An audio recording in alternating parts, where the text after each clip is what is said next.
Section 12, Chapter 10, The Gardens of Adonis. Pots of corn, herbs and flowers called the Gardens of Adonis. Perhaps the best proof that Adonis was a deity of vegetation, and especially of the corn, is furnished by the Gardens of Adonis, as they were called. These were baskets or pots filled with earth, in which wheat, barley, lettuces, fennel, and various kinds of flowers were sown and tended for 8 days. Chiefly or exclusively by women. Fostered by the sun's heat, the plants shot up rapidly, but having no root, they withered as rapidly away, and at the end of 8 days were carried out with the images of the dead Adonis, and flung with them into the sea or into the springs.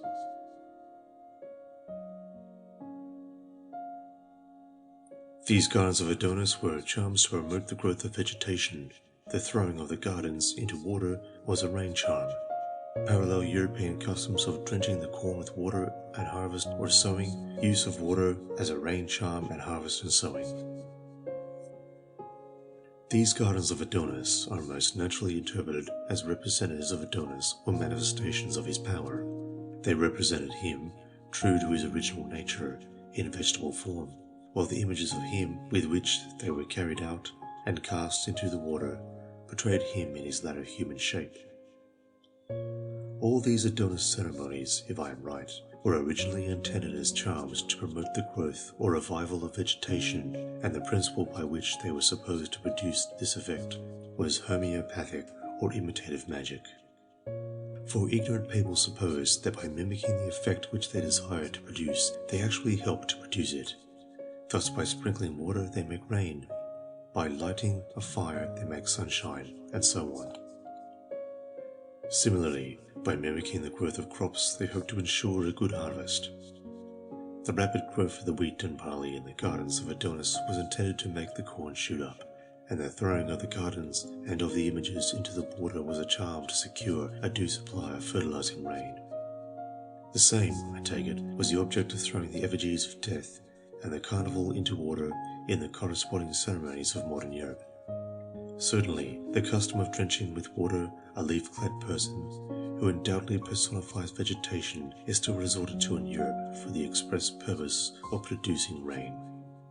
Similarly, the custom of throwing water on the last corn cut at harvest, or on the person who brings it home, a custom observed in Germany and France, and till quite lately in England and Scotland, is in some places practiced with the avowed intent to procure rain for the next year's crops.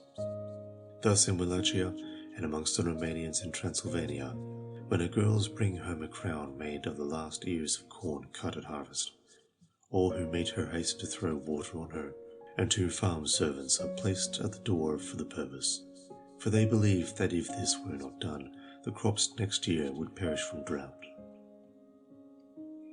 So amongst the Saxons of Transylvania, the person who wears the wreath made of the last corn is drenched with water to the skin, for the wetter he is, the better will be next year's harvest, and the more grain there will be threshed out. Sometimes the wearer of the wreath is the reaper who cut the last corn. In northern Euboea, when the corn sheaves have been piled in a stack, the farmer's wife brings a pitcher of water and offers it to each of the labourers that he may wash his hands. Every man, after he has washed his hands, sprinkles water on the corn and on the threshing floor, expressing at the same time a wish that the corn may last long.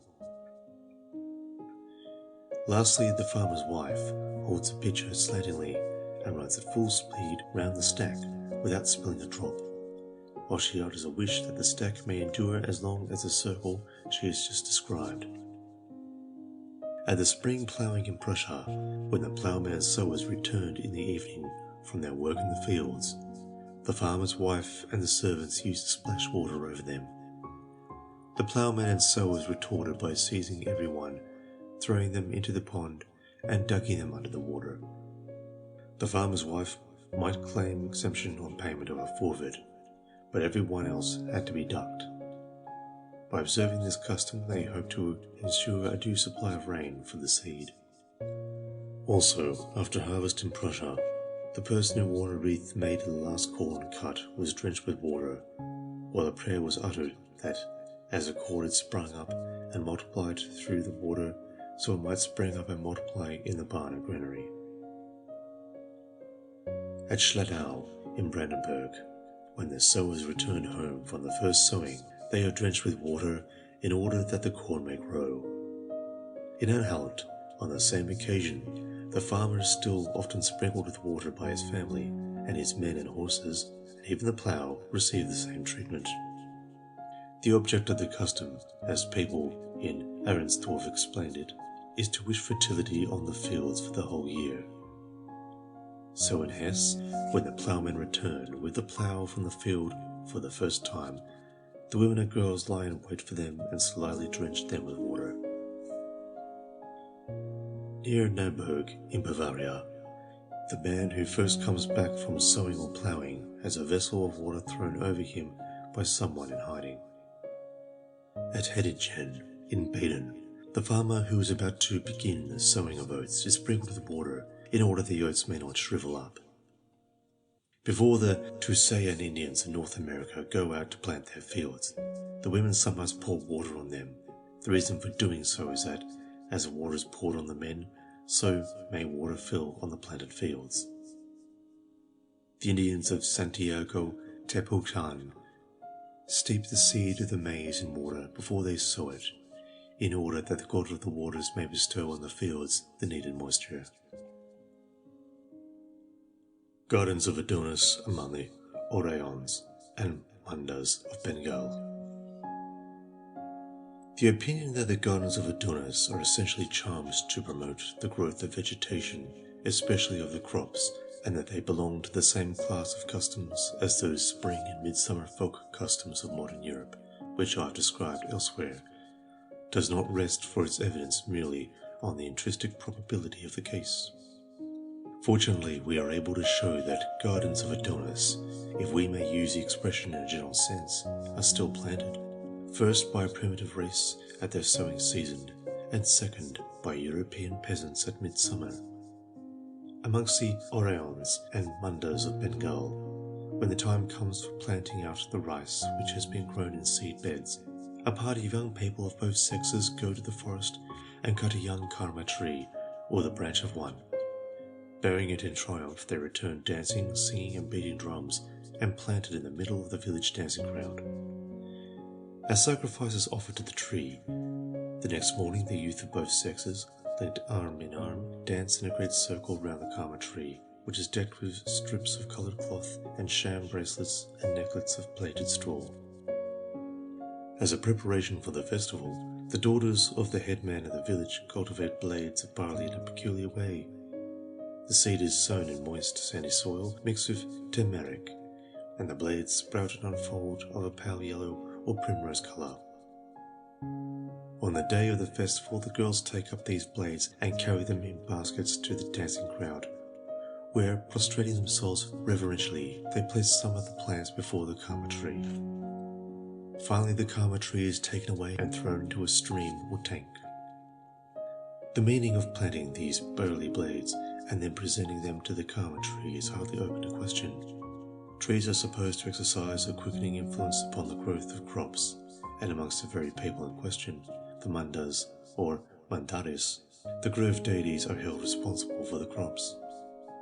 Therefore, when at the season for planting out the rice, the Mandas bring in a tree and treat it with so much respect, their object can only be to foster thereby the growth of the rice which is about to be planted out, and the custom of causing barley blades to sprout rapidly and then presenting them to the tree must be intended to subserve the same purpose, perhaps by reminding the tree's spirit of his duty towards the crops, and stimulating his activity by this visible example of rapid vegetable growth.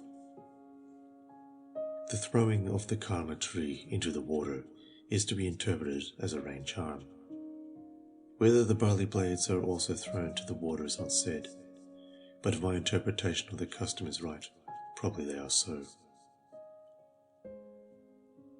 A distinction between this Bengal custom and the Greek rites of Adonis is that in the former, the tree spirit appears in his original form as a tree, whereas in the Adonis worship he appears in human form, represented as a dead man though his vegetable nature is indicated by the gardens of Adonis, which are, so to say, a secondary manifestation of his original power as a tree spirit.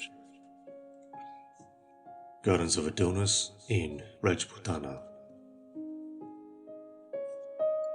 Gardens of Adonis are cultivated also by the Hindus with the intention apparently of ensuring the fertility both of the earth and of mankind. Thus at Odipur in Rajputana, a festival is held in honor of Gauri or Isani, the goddess of abundance, the Isis of Egypt, the Ceres of Greece, or the Rajput Saturnalia, which it follows. It begins in the vernal equinox, when nature in these regions proximate to the tropic is in full expanse of her charms, and the matronly Gauri casts her golden mantle over the verdant Vasanti, personification of spring. Then the fruits exhibit their promise to the eye. The kohil fills the ear with melody, the air is impregnated with aroma, and the crimson poppy contrasts with the sparks of golden grain to form a wreath for the beneficent Gauri. Gauri is one of the names of Isa, or Parvati, wife of the greatest of the gods. Mahadeva, or Iswara, who is conjured with her in these rites, which almost exclusively appertain to the women. The meaning of Gauri is yellow, emblematic of the ripened harvest, when the votaries of the goddess adore her effigies, which are those of a matron painted the colour of a ripe corn. The rites begin when the sun enters the sign of the ram, the opening of the Hindu year. An image of the goddess Gauri is made of earth, and a smaller one of her husband Iswara, and the two are placed together. A small trench is next dug, barley is sown in it, and the ground watered and heated artificially till the grain sprouts, when the women dance round it hand in hand, invoking the blessing of Gauri on their husbands. After that the young corn is taken up and distributed by the women to the men, who wear it in their turbans. Every wealthy family, or at least every subdivision of the city, has its own image. These and other rites, known only to the initiated, occupy several days and are performed within doors. Then the images of the goddess and her husband are decorated and borne in procession to a beautiful lake, whose deep blue waters mirror the cloudless Indian sky, marble palaces and orange groves. Here the women, their hair decked with roses and jessamine, carry the image of Gauri down a marble staircase to the water's edge, and dance round it singing hymns and love songs. Meantime, the goddess is supposed to bathe in the water. No men take part in the ceremony. Even the image of Iswara, the husband god, attracts a little attention. In these rites, the distribution of the barley shoots to the men, and the invocation of a blessing on their husbands by the wives point clearly to the desire of offspring as one motive for observing the custom. The same motive probably explains the use of gardens of Adonis at the marriage of Brahmins in the Madras presidency. Seeds of 5 or 9 sorts are mixed and sown in earthen pots, which are made specifically for the purpose and are filled with earth. Bride and bridegroom water the seeds both morning and evening for 4 days, and on the 5th day the seedlings are thrown, like the real gardens of Adonis, into a tank or river. Gardens of Adonis in northwestern and central India. In the Himalayan districts of northwestern India, the cultivators sow barley, maize, pulse, or mustard in a basket of earth on the 24th day of the 4th month, Asar, which falls about the middle of July. Then on the last day of the month, they place amidst the new sprouts small clay images of Mahadeo and Parvati and worship them in remembrance of the marriage of those deities. Next day, they cut down the green stalks and wear them in their head dresses. Similar is the barley feast known as Jai or Jawara in Upper India, and as Bujariya in the central provinces. On the 7th day of the light half of the month, Saiwan grains of barley are sown in a pot of manure, and spring up so quickly that by the end of the month the vessel is full of long, yellowish green stalks. On the 1st day of the next month, Badon, the women and girls take the stalks out, throw the earth and manure into water, and distribute the plants among their male friends. who bind them in their turbans and about their dress. At Sargal in the central provinces of India, this ceremony is observed about the middle of September. None but women may take part in it, though crowds of men come to look on. Some little time before the festival, wheat or other grain has been sown in pots ingeniously constructed of large leaves, which are held together by the thorns of a species of acacia. Having grown up in the dark, the stalks are of a pale colour. On the day appointed, these gardens of Adonis, as we may call them, are carried towards a lake which abuts on the native city. The women of every family or circle of friends bring their own pots, and having laid them on the ground, they dance round them. Then, taking the pots of sprouting corn, they descend to the edge of the water, wash the soil away from the pots, and distribute the young plants among their friends. At the temple of the goddess Padmavati, near Padahapur, in the Bombay Presidency, a 9-nights festival is held in the bright half of the moon Ashvin, September-October. At this time a bamboo frame is hung in front of the image, and from it depend garlands of flowers and strings of wheaten cakes. Under the frame, the floor in front of the pedestal is strewn with a layer of earth in which wheat is sown and allowed to sprout. A similar rite is observed in the same month before the images of 2 other goddesses, Ambabai and Lakubai, who also have temples at Pandharpur. Gardens of Adonis in Bavaria, Gardens of Adonis on St. John's Day in Sardinia. In some parts of Bavaria, it is customary to sow flax in a pot on the last 3 days of the carnival. From the seed which grows best, an omen is drawn as to whether the early, the middle, or the late sowing will produce the best crop. In Sardinia, the Gardens of Adonis are still planted in connection with the great midsummer festival, which bears the name of St. John. At the end of March, or on the 1st of April, a young man of the village presents himself to a girl and asks her to be his compere, gossip or sweetheart, offering to be her compere. The invitation is considered as an honour by the girl's family and is gladly accepted. At the end of May, the girl makes a pot of the bark of corn tree, fills it with earth, and sows a handful of wheat and barley in it. The pot being placed in the sun and often watered, the corn sprouts rapidly and has a good head by Midsummer Eve, St. John's Eve, the 23rd of June. The pot is then called Erne, or Naneri.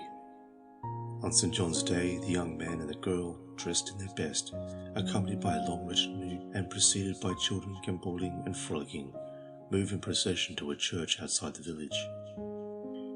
Here they break the pot by throwing it against the door of the church. Then they sit down in a ring on the grass and eat eggs and herbs to the music of flutes. Wine is mixed in a cup and passed round, each one drinking as it passes.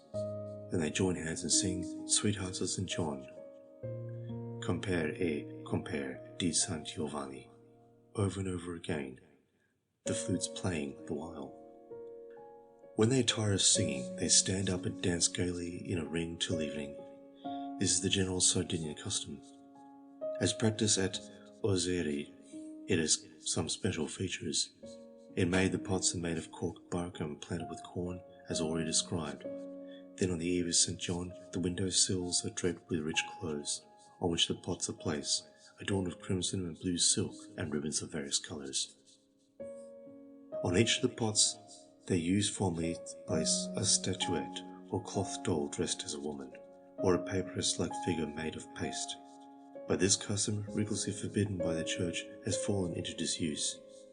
The village swains go about in a troop to look at the pots and their decorations, and to wait for the girls, who assemble in the public square to celebrate the festival. Here a great bonfire is kindled, round which they dance and make merry. Those who wish to be sweethearts of St. John act as follows. The young man stands on one side of the bonfire and the girl on the other, and they, in a manner, join hands by each grasping one end of a long stick, which they pass 3 times backwards and forwards across the fire. Thus, thrusting their hands thrice rapidly into the flames, this seals their relationship to each other. Dancing and music go till late at night. The correspondence of these Sardinian pots of grain to the gardens of Adonis seemed complete, and the images formerly placed in them answered to the images of Adonis which accompanied his gardens. Gardens of Adonis on St. John's Day in Sicily. Customs of the same sort are observed at the same season in Sicily. Pairs of boys and girls become gossips of St. John on St. John's Day by drawing each a hair from his or her head and performing various ceremonies over them. Thus they tie their hairs together and throw them up in the air, or exchange them over a potsherd, which they afterwards break in two, preserving each a fragment with pious care. The tie formed in the latter way is supposed to last for life.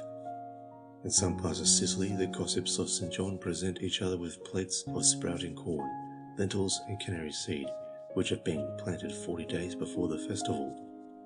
The one who receives the plate pulls the stalk of the young plants, binds it with a ribbon, and preserves it among his or her greatest treasures, restoring the platter to the giver. At Catania, the gossips exchange pots of basil and grated cucumbers. The girls tend the basil, and the thicker it grows, the more it is prized. In these Sardinian and Sicilian ceremonies, St. John may have taken the place of Adonis. Custom of bathing in water or washing in dew on the eve or day of St. John, Midsummer Eve or Midsummer Day. Petrarch at Cologne on St. John's Eve. In the midsummer customs of Sardinia and Sicily, it is possible that, as Mr. R. Wooch supposes, St. John has replaced Adonis. We have seen that the rites of Tammuz or Adonis were commonly celebrated about midsummer. According to Jerome, their date was due. And besides their date and their similarity in respect to the pots of herbs and corn, there is another point of affinity between the two festivals, the heathen and the Christian. In both of them, water plays a prominent part. At his midsummer festival in Babylon, the image of Tammuz, whose name is said to mean true sign of the deep water, was bathed with pure water. At his summer festival in Alexandria, the image of Adonis, with that of his divine mistress Aphrodite, was committed to the waves.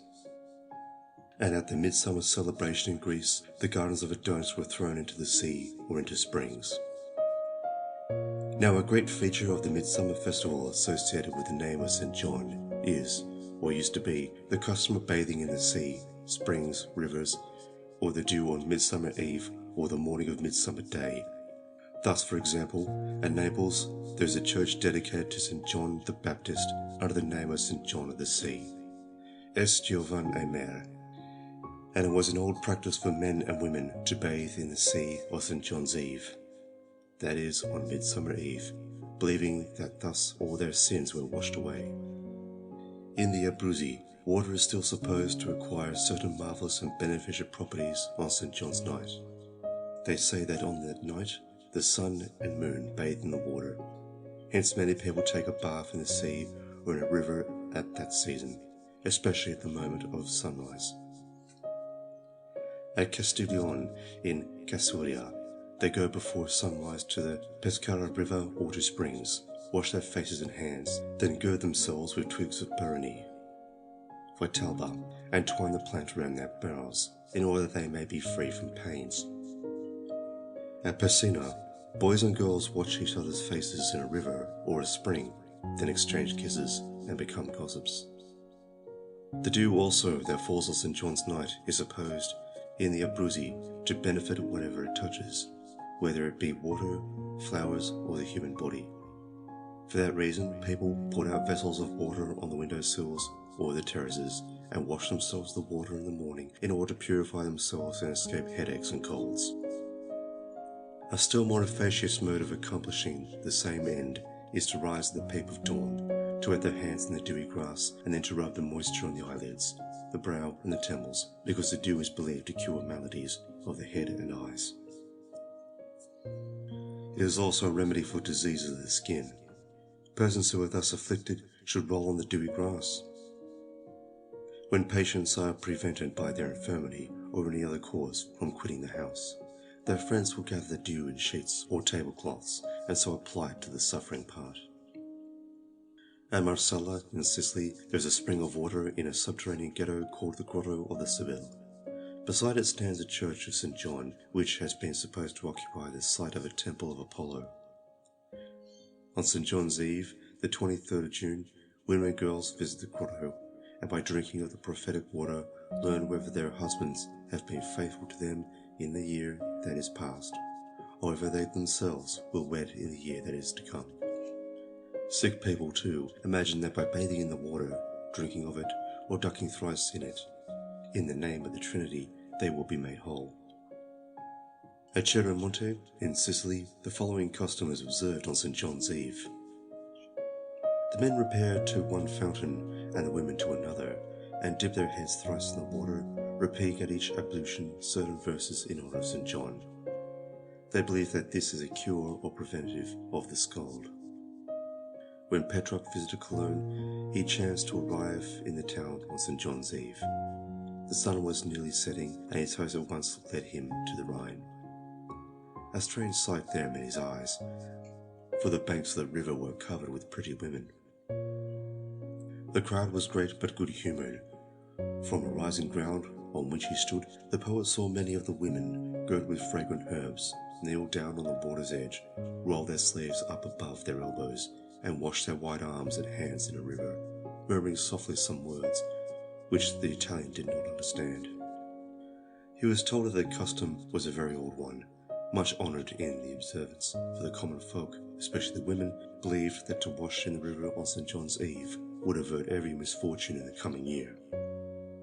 On St. John's Eve, the people of Copenhagen used to go on pilgrimage to a neighbouring spring, there to heal and strengthen themselves in the water.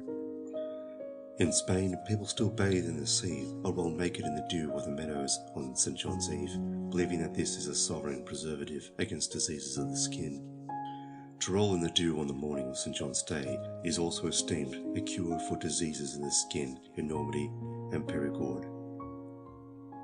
In Périgord, a field of hemp is especially recommended for the purpose, and the patient should rub himself with the plants on which he has rolled.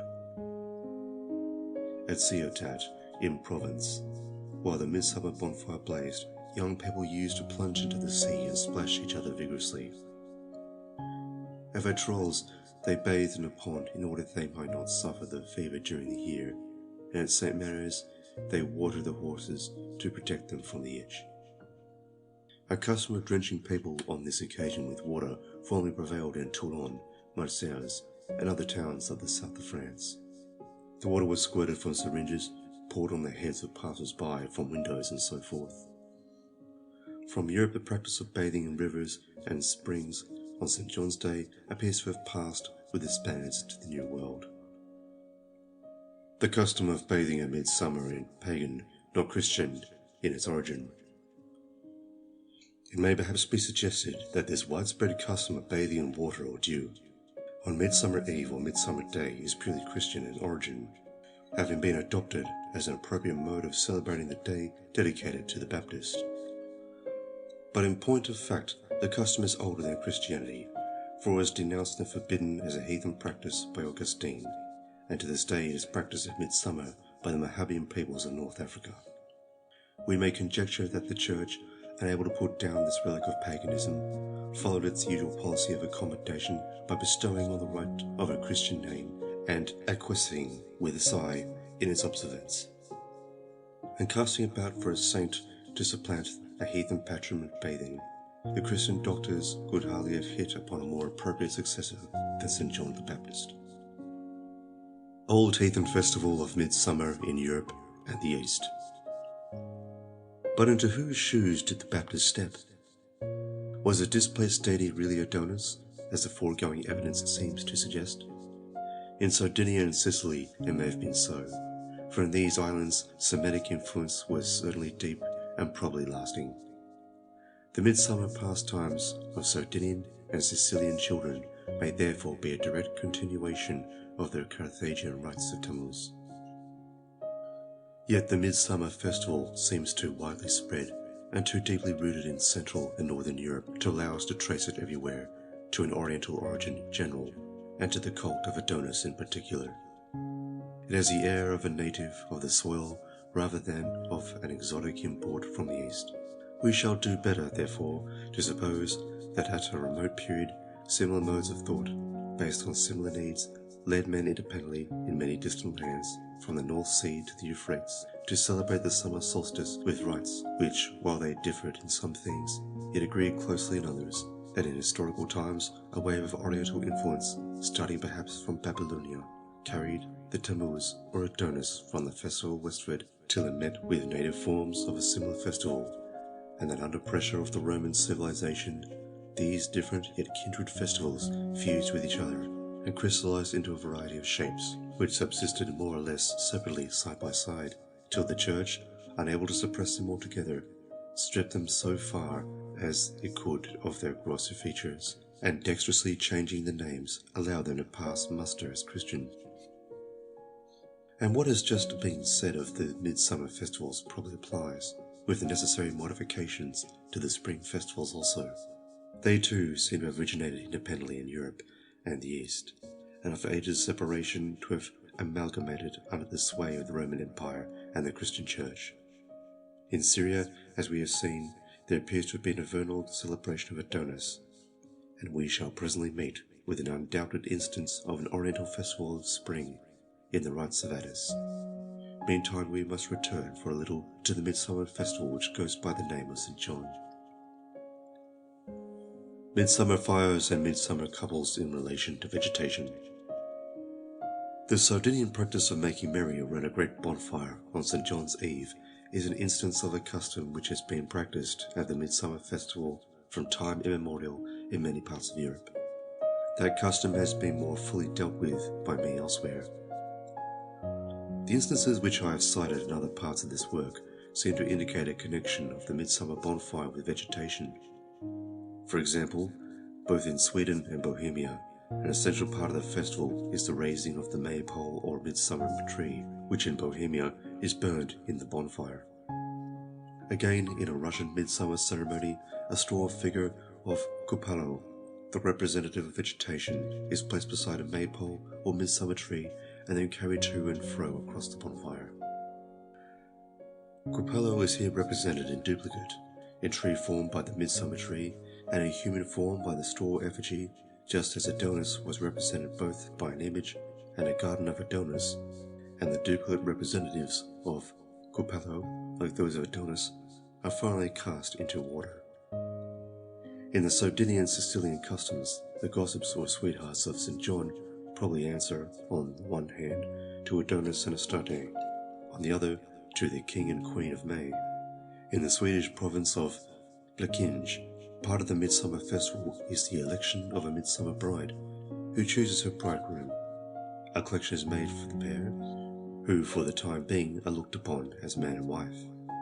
Such midsummer pairs may be supposed, like the May pairs, to stand for the powers of vegetation or of fertility in general. They represent the flesh and blood what the images of Siva and Mahadev and Parvati in the Indian ceremonies, and the images of Adonis and Aphrodite in the Alexandrian ceremony set forth in effigy. Gardens of Adonis intended to foster the growth of vegetation, and especially of the crops. Modes of divination at midsummer, like the gardens of Adonis. The reason why ceremonies, whose aim is to foster the growth of vegetation, should thus be associated with bonfires, why in particular the representative of vegetation should be burned in the likeness of a tree, or passed across the fire in effigy, or in the form of a living couple, has been discussed by me elsewhere. Here it is enough to have adduced evidence of such association, and therefore to have obviated the objection which might have been raised to my theory of the Sardinian custom, on the ground that the bonfires have nothing to do with vegetation. One more piece of evidence may here be given to prove the contrary. In some parts of Germany and Austria, young men and girls leap over midsummer bonfires for the express purpose of making the hemp or flax grow tall. We may therefore assume that in the Sardinian custom, the blades of wheat and barley which are forced on in pots for the midsummer festival, and which correspond so closely to the gardens of Adonis, form one of those widely spread summer ceremonies, the original object of which was to promote the growth of vegetation, and especially of the crops. But as, by an easy extension of ideas, the spirit of vegetation was believed to exercise a beneficent and fertilizing influence on human as well as animal life, the gardens of Adonis would be supposed, like the May trees or May boughs, to bring good luck, and more particularly perhaps offspring, to the family or to the person who planted them, and even after the idea had been abandoned, that they operate actively to confer prosperity, they might still be used to furnish omens of good or evil. It is thus that magic dwindles into a divination. Accordingly, we find modes of divination practiced at midsummer which resemble more or less closely the gardens of Adonis. Thus, an anonymous Italian writer of the 16th century has recorded that it was customary to sow barley and wheat a few days before the festival of St. John, Midsummer Day, and also before that of St. Vitus. And it was believed that the person for whom they were sown would be fortunate and get a good husband or a good wife, if the grain sprouted well, but if it sprouted ill, he or she would be unlucky. In various parts of Italy and all over Sicily, it is still custom to put plants in water or on earth on the eve of St. John, and from the manner in which they are found to be blooming or fading on St. John's Day, omens are drawn, especially as to fortune and love.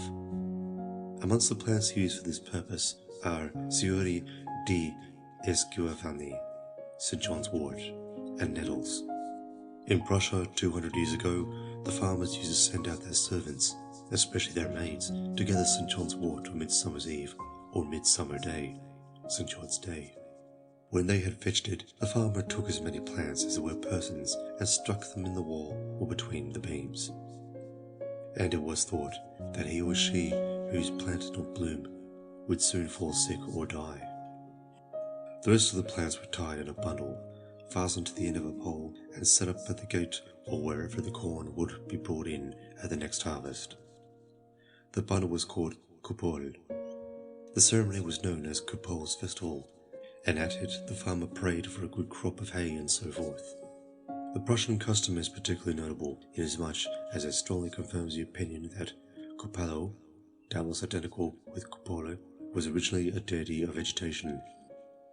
For here Cupalo is represented by a bundle of plants specially associated with midsummer in folk custom, and her influence over vegetation is plainly signified by placing a vegetable emblem over the places where the harvest is brought in, as well as by the prayers for a good crop which are uttered on the occasion.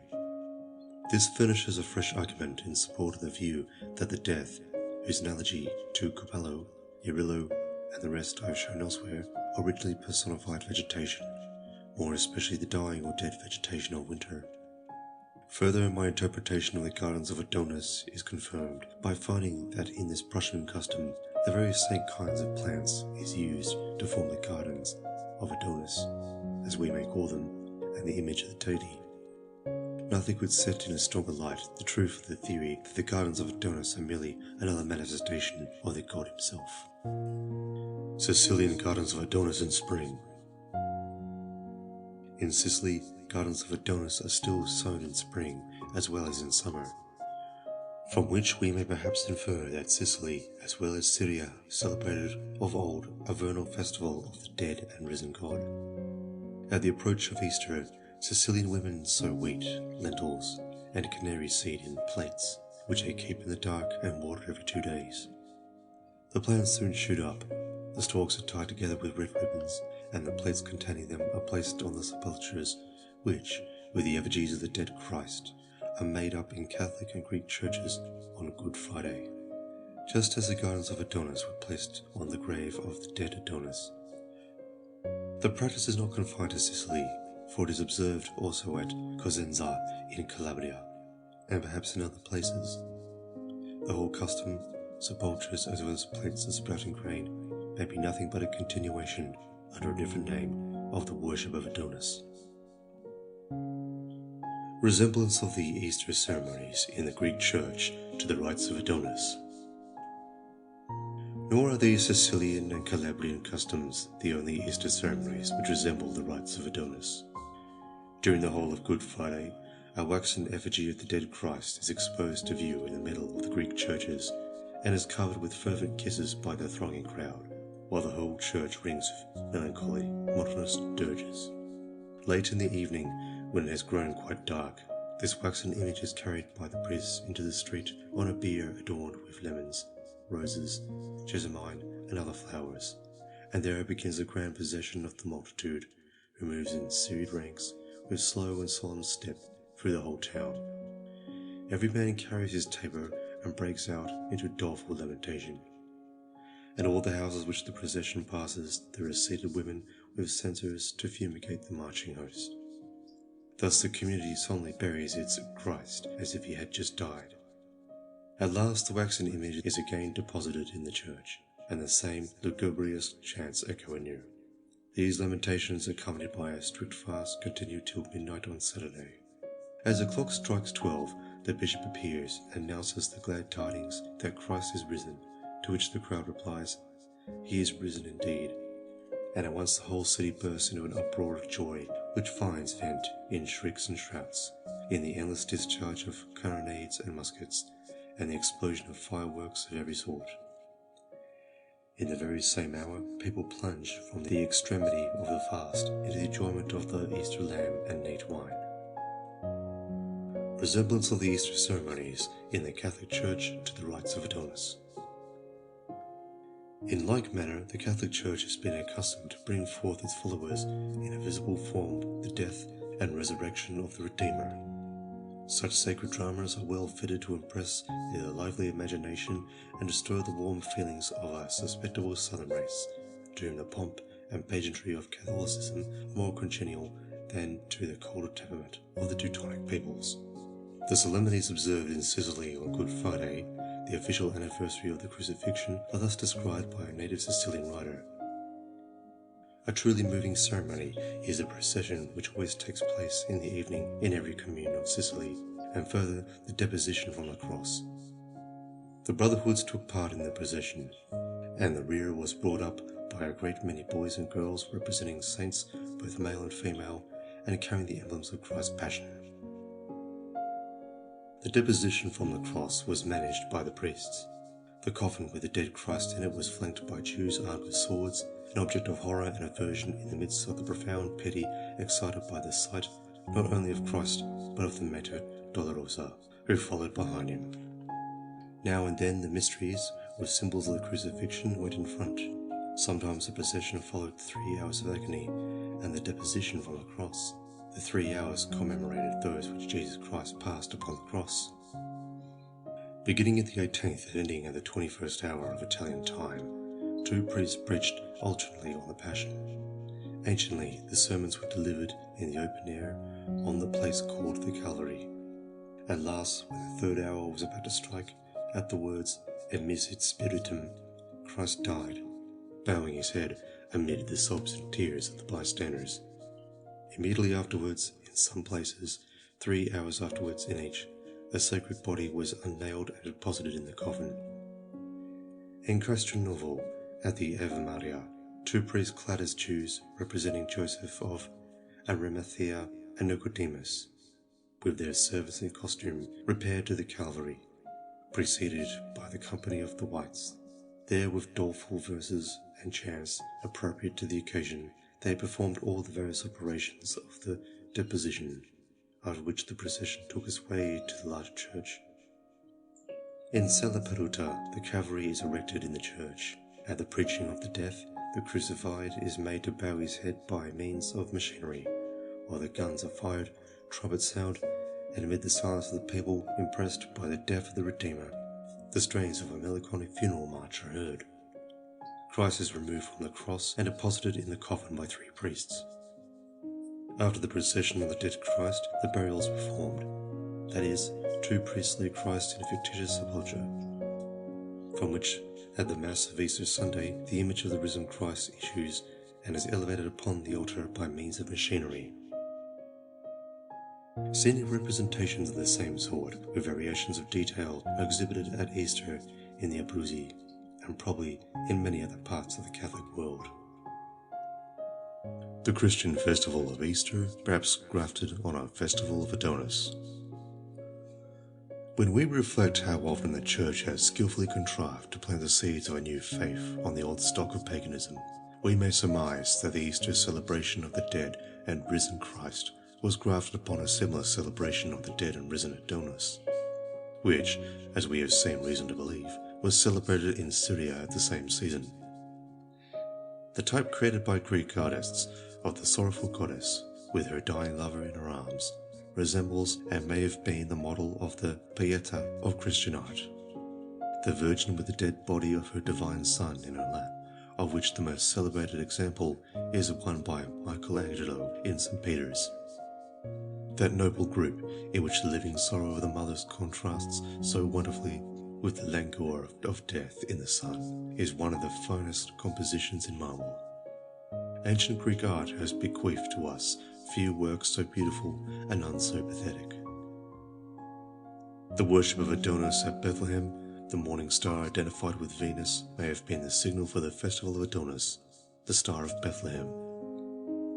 In this connection, a well-known statement of Jerome may not be without significance. He tells us that Bethlehem, the traditionary birthplace of the Lord, was shaded by a grove of that still old Assyrian lord Adonis, and that where the infant Jesus had wept, the lover of Venus was bewailed. Though he does not expressly say so, Jerome seems to have thought that the grove of Adonis had been planted by the heathen after the birth of Christ for that purpose of defiling the sacred spot. In this he may have been mistaken. If Adonis was indeed, as I have argued, the spirit of the corn, a more suitable name for his dwelling place could hardly be found than Bethlehem, the house of bread, and he may well have been worshipped there at his house of bread long ages before the birth of him who said, "I am the bread of life."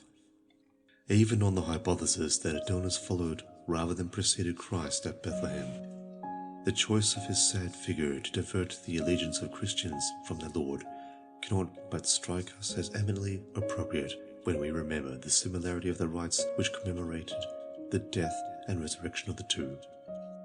One of the earliest seats of the worship of the new god was Antioch, and at Antioch, as we have seen, the death of the old god was annually celebrated with great solemnity. A circumstance which attended the entrance of Julian into the city at the time of the Adonis festival may perhaps throw some light on the date of its celebration.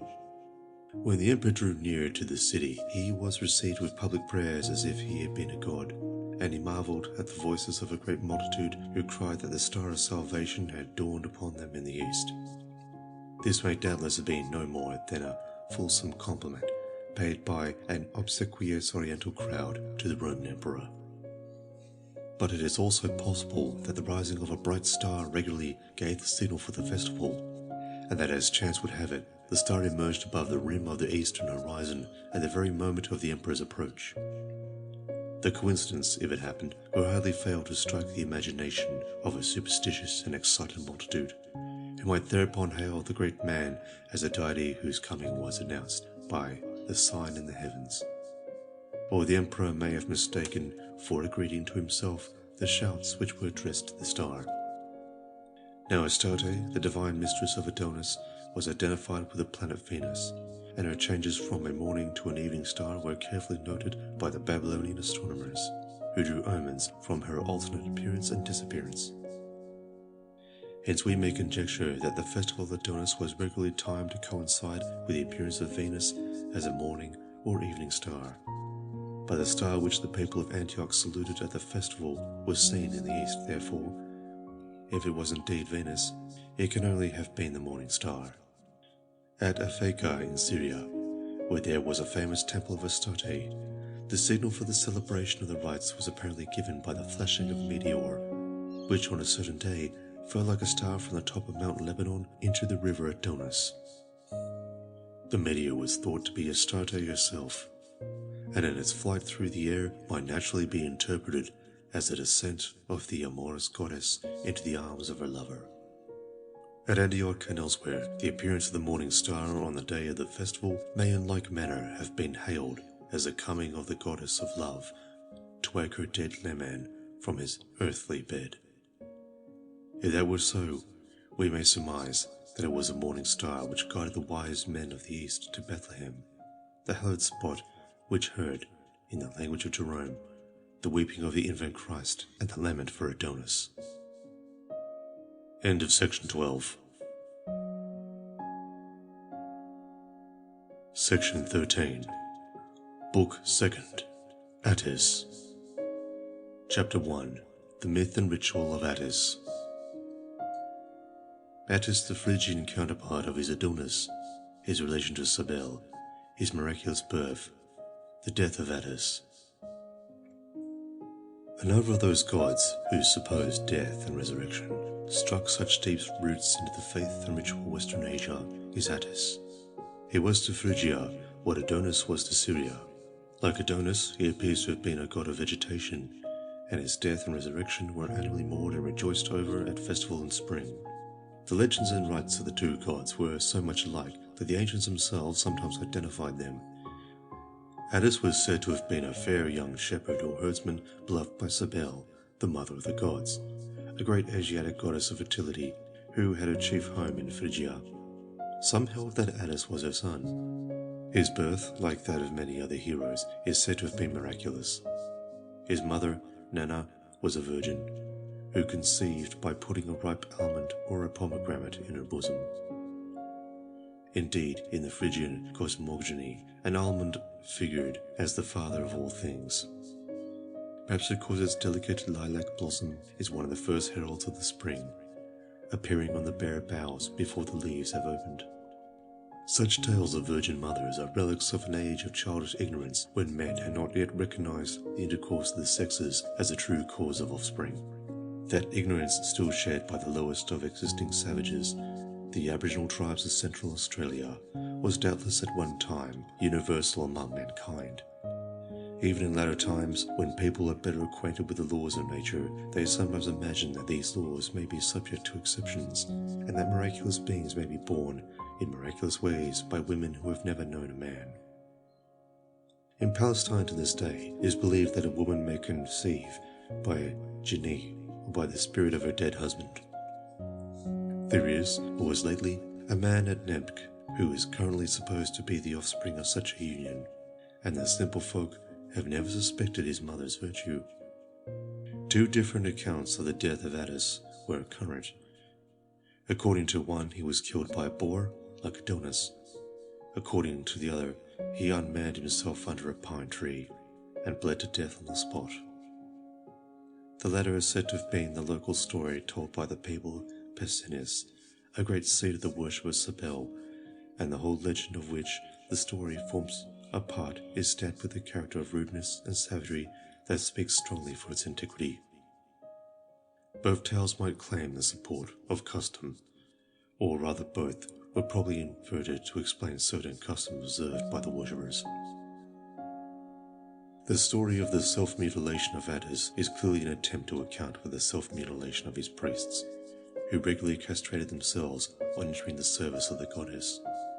The story of his death by the boar may have been told to explain why his worshippers, especially the people of Pessinus, abstained from eating swine. In like manner, the worshippers of Adonis abstained from pork, because a boar had killed their god. After his death, Attis is said to have been changed into a pine tree. Worship of Cybele introduced into Rome in 204 BC. The worship of the Phrygian mother of the gods was adopted by the Romans in 204 BC towards the close of their long struggle with Hannibal, for their drooping spirits had been opportunely cheered by a prophecy alleged to be drawn from that convenient farrago of nonsense, the Sibylline books, that the foreign invader would be driven from Italy if the great Oriental goddess were brought to Rome. Accordingly, ambassadors were dispatched to her sacred city, Pessinus, in Phrygia. The small black stone which embodied the mighty divinity was entrusted to them and conveyed to Rome, where it was received with great respect and installed in the Temple of Victory on the Palatine Hill. It was the middle of April when the goddess arrived, and she went to work at once, for the harvest that year was such as had not been seen for many a long day. And the very next year, Hannibal and his veterans embarked for Africa. As he looked his last on the coast of Italy fading behind him in the distance, he could not foresee that Europe, which had repelled the arms, would yet yield to the gods of the Orient. The vanguard of the conquerors had already encamped in the heart of Italy before the rear guard of the beaten army fell suddenly back from its shores.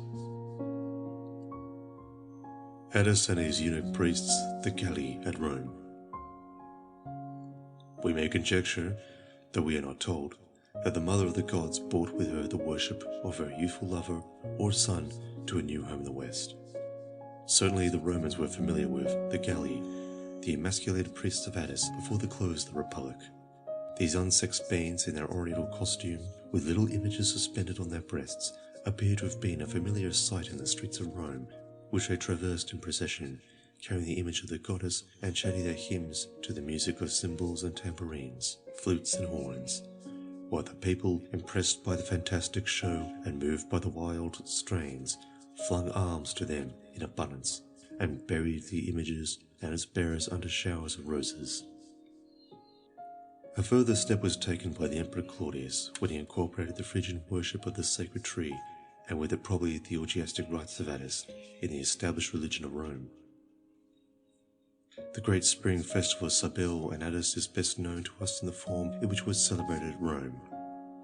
But as we are informed that the Roman ceremonies were also Phrygian, we may assume that they differed hardly, if at all, from their Asiatic original. The order of the festival seems to have been as follows. The spring festival of Cybele and Attis at Rome, the Day of Blood. On the 22nd day of March, a pine tree was cut in the woods and brought into the sanctuary of Cybele, where it was treated as a great divinity. The duty of carrying the sacred tree was entrusted to a guild of tree bearers. The trunk was swathed like a corpse with wooden bands and decked with wreaths of violets, for violets were said to have sprung from the blood of Attis, as roses and anemones from the blood of Adonis, and the effigy of a young man, doubtless Attis himself, was tied to the middle of the stem. On the second day of the festival, the 23rd of March, the chief ceremony seems to have been a blowing of trumpets. The third day, the 24th of March, was known as the Day of Blood. The archigallus or high priest drew blood from his arms and presented it as an offering. Nor was he alone in making this bloody sacrifice. Stirred by the wild barbaric music of clashing cymbals, rumbling drums, droning horns, and screaming flutes, the inferior clergy whirled about in the dance with waggling heads and streaming hair, until, wrapped into a frenzy of excitement and insensible to pain, they gashed their bodies with potsherds or slashed them with knives in order to bespatter the altar and the sacred tree with their flowing blood. The ghastly rite probably formed part of the mourning for Attis, and may have been intended to strengthen him for the resurrection. The Australian Aborigines cut themselves in like manner over the graves of their friends for the purpose, perhaps, of nailing them to be born again. Further, we may conjecture, though we are not expressly told, that it was on the same day of blood and for the same purpose that the novices sacrificed their virility. Wrought up to the highest pitch of religious excitement, they dashed the severed portions of themselves against the image of this cruel goddess. These broken instruments of fertility were afterwards reverently wrapped up and buried in the earth or in subterranean chambers sacred to Cybele, where, like the offering of blood, they may have been deemed instrumental in recalling Attis to life and hastening the general resurrection of nature, which was then bursting into leaf and blossom in the vernal sunshine.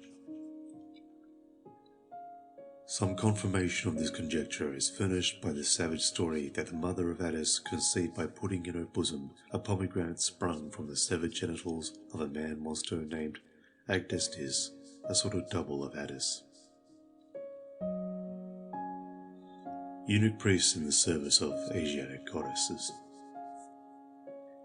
If there is any truth in this conjectural explanation of the custom, we can readily understand why other Asiatic goddesses of fertility were served in like manner by eunuch priests.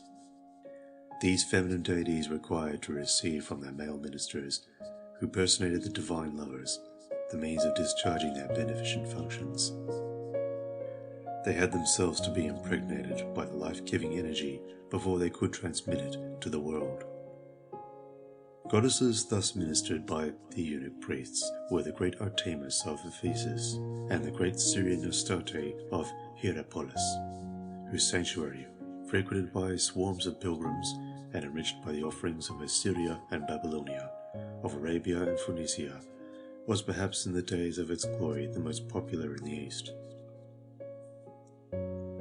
Now the unsexed priests of this Syrian goddess resembled those of Cybele so closely that some people took them to be the same, and the mode in which they dedicated themselves to the religious life was similar.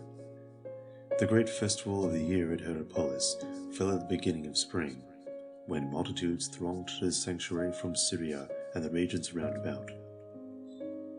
While the flutes played, the drums beat, and the eunuch priests slashed themselves with knives, the religious excitement gradually spread like a wave among the crowd of onlookers, and many a one did that which he little thought to do when he came as a holiday spectator to the festival.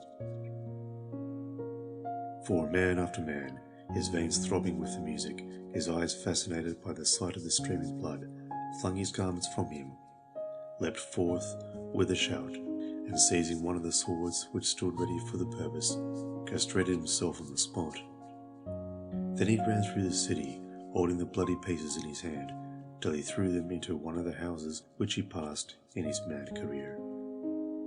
The household thus honoured had to furnish him with a suit of female attire and female ornaments, which he wore for the rest of his life. When the tumult of emotion had subsided, and the man had come to himself again, the irrevocable sacrifice must often have been followed by passionate sorrow and lifelong regret. This revulsion of natural human feeling after the frenzies of fanatical religion is powerfully depicted by Attis in a celebrated poem.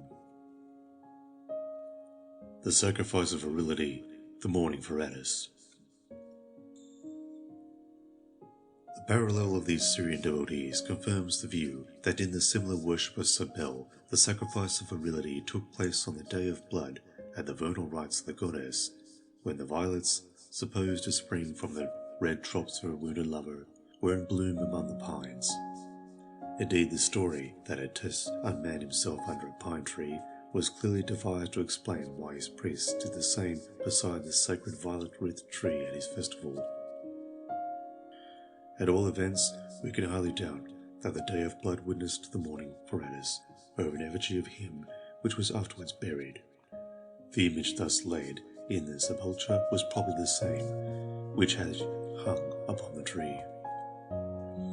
Throughout the period of mourning, the worshippers fasted from bread, normally because Cybele had done so in her grief for the death of Attis, but really perhaps for the same reason which induced the women of Haran to abstain from eating anything ground in a mill while they wept for Tammuz.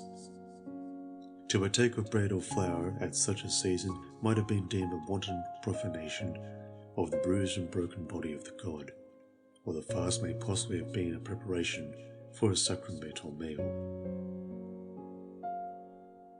Festival of Joy, Hilaria, for the resurrection of Attis on March 25th, the procession to the Almo.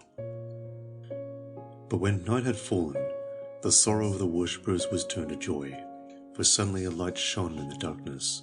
The tomb was opened, the god had risen from the dead, and as the priest touched the lips of the weeping mourners with balm, he softly whispered in their ears the glad tidings of salvation.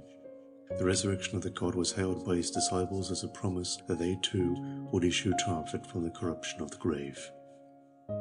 On the morrow, the 25th day of March, which was reckoned the vernal equinox, the divine resurrection was celebrated with a wild outburst of glee. At Rome and probably elsewhere, the celebration took the form of a carnival. It was the festival of joy, Hilaria. A universal license prevailed. Every man might say and do what he pleased. People went about the streets in disguise. No dignity was too high or too sacred for the humblest citizen to assume with impunity. In the reign of Commodus, a band of conspirators thought to take advantage of the masquerade by dressing in the uniform of the imperial guard, and so, mingling with a crowd of merrymakers, to get within stabbing distance of the emperor. But the plot miscarried. Even the stern Alexander Severus used to relax so far on the joyous day as to admit of a pheasant to his frugal board. The next day, the 26th of March, was given to repose, which must have been much needed after the varied excitements and fatigues of the preceding days. Finally, the Roman festival closed on the 27th of March with a procession to the brook Almo. The silver image of the goddess, with its face of jagged black stone, sat in a wagon drawn by oxen. Preceded by the nobles, walking barefoot, it moved slowly to the loud music of pipes and tambourines, out by the Porta Capena, and so down to the banks of the Almo, which flowed into the Tobo just below the walls of Rome. There the high priest, robed in purple, washed the wagon, the image, and the other sacred objects in the water of the stream. On returning from their bath, the wain and the oxen were strewn with fresh spring flowers. All was mirth and gaiety. No one thought of the blood that had flowed so lately. Even the eunuch priests forgot their wounds. The mysteries of Attis, the sacrament, the baptism of blood, the Vatican, a centre of the worship of Attis. Such then appears to have been the annual solemnization of the death and resurrection of Attis in spring. But besides these public rites, his worship is known to have comprised certain sacred or mystic ceremonies, which probably aimed at bringing the worshipper, and especially the novice, into closer communication with his god. Our information as to the nature of these mysteries and the date of their celebration is unfortunately very scanty, but they seem to have included a sacramental meal and a baptism of blood. In the sacrament, the novice became a partaker of the mysteries by eating out of a drum and drinking out of a cymbal, two instruments of music which figured prominently in the thrilling orchestra of Attis. The fast which accompanied the mourning for the dead god may perhaps have been designed to prepare the body of the communicant for the reception of the blessed sacrament of purging it of all that could defile by contact with the sacred elements. In the baptism, the devotee, crowned with gold and wreathed with fillets, descended into a pit, the mouth of which was covered with a wooden grating. A bull, adorned with garlands of flowers, its forehead glittering with gold leaf, was then driven onto the grating and there stabbed to death with a consecrated spear. Its hot, reeking blood poured in torrents through the apertures and was received with devout eagerness by the worshipper on every part of his person and garments, till he emerged from the pit, drenched, dripping, and scarlet from head to foot, to receive the homage, nay, the adoration of his fellows as one who has been born again into eternal life and had washed away his sins in the blood of the bull. For some time afterwards, the fiction of a new birth was kept up by dieting him on milk like a newborn babe. The regeneration of the worshipper took place at the same time as the regeneration of his god, namely at the vernal equinox. At Rome, the new birth and his remission of sins by the shedding of bull's blood appeared to have been carried out above all at the sanctuary of the Phrygian goddess on the Vatican Hill, or at near the spot where the great Basilica of St. Peter's now stands. For many inscriptions relating to the rites were found when the church was being enlarged in 1608 or 1609. From the Vatican as a centre, this barbarous system of superstition seems to have spread to other parts of the Roman Empire. Inscriptions found in Gaul and Germany prove that provincial sanctuaries modelled their ritual on that of the Vatican. From the same source we learn that the testicles, as well as the blood of the bull, played an important part in the ceremonies. Probably they were regarded as a powerful charm to promote fertility and hasten the new birth. End of section 13.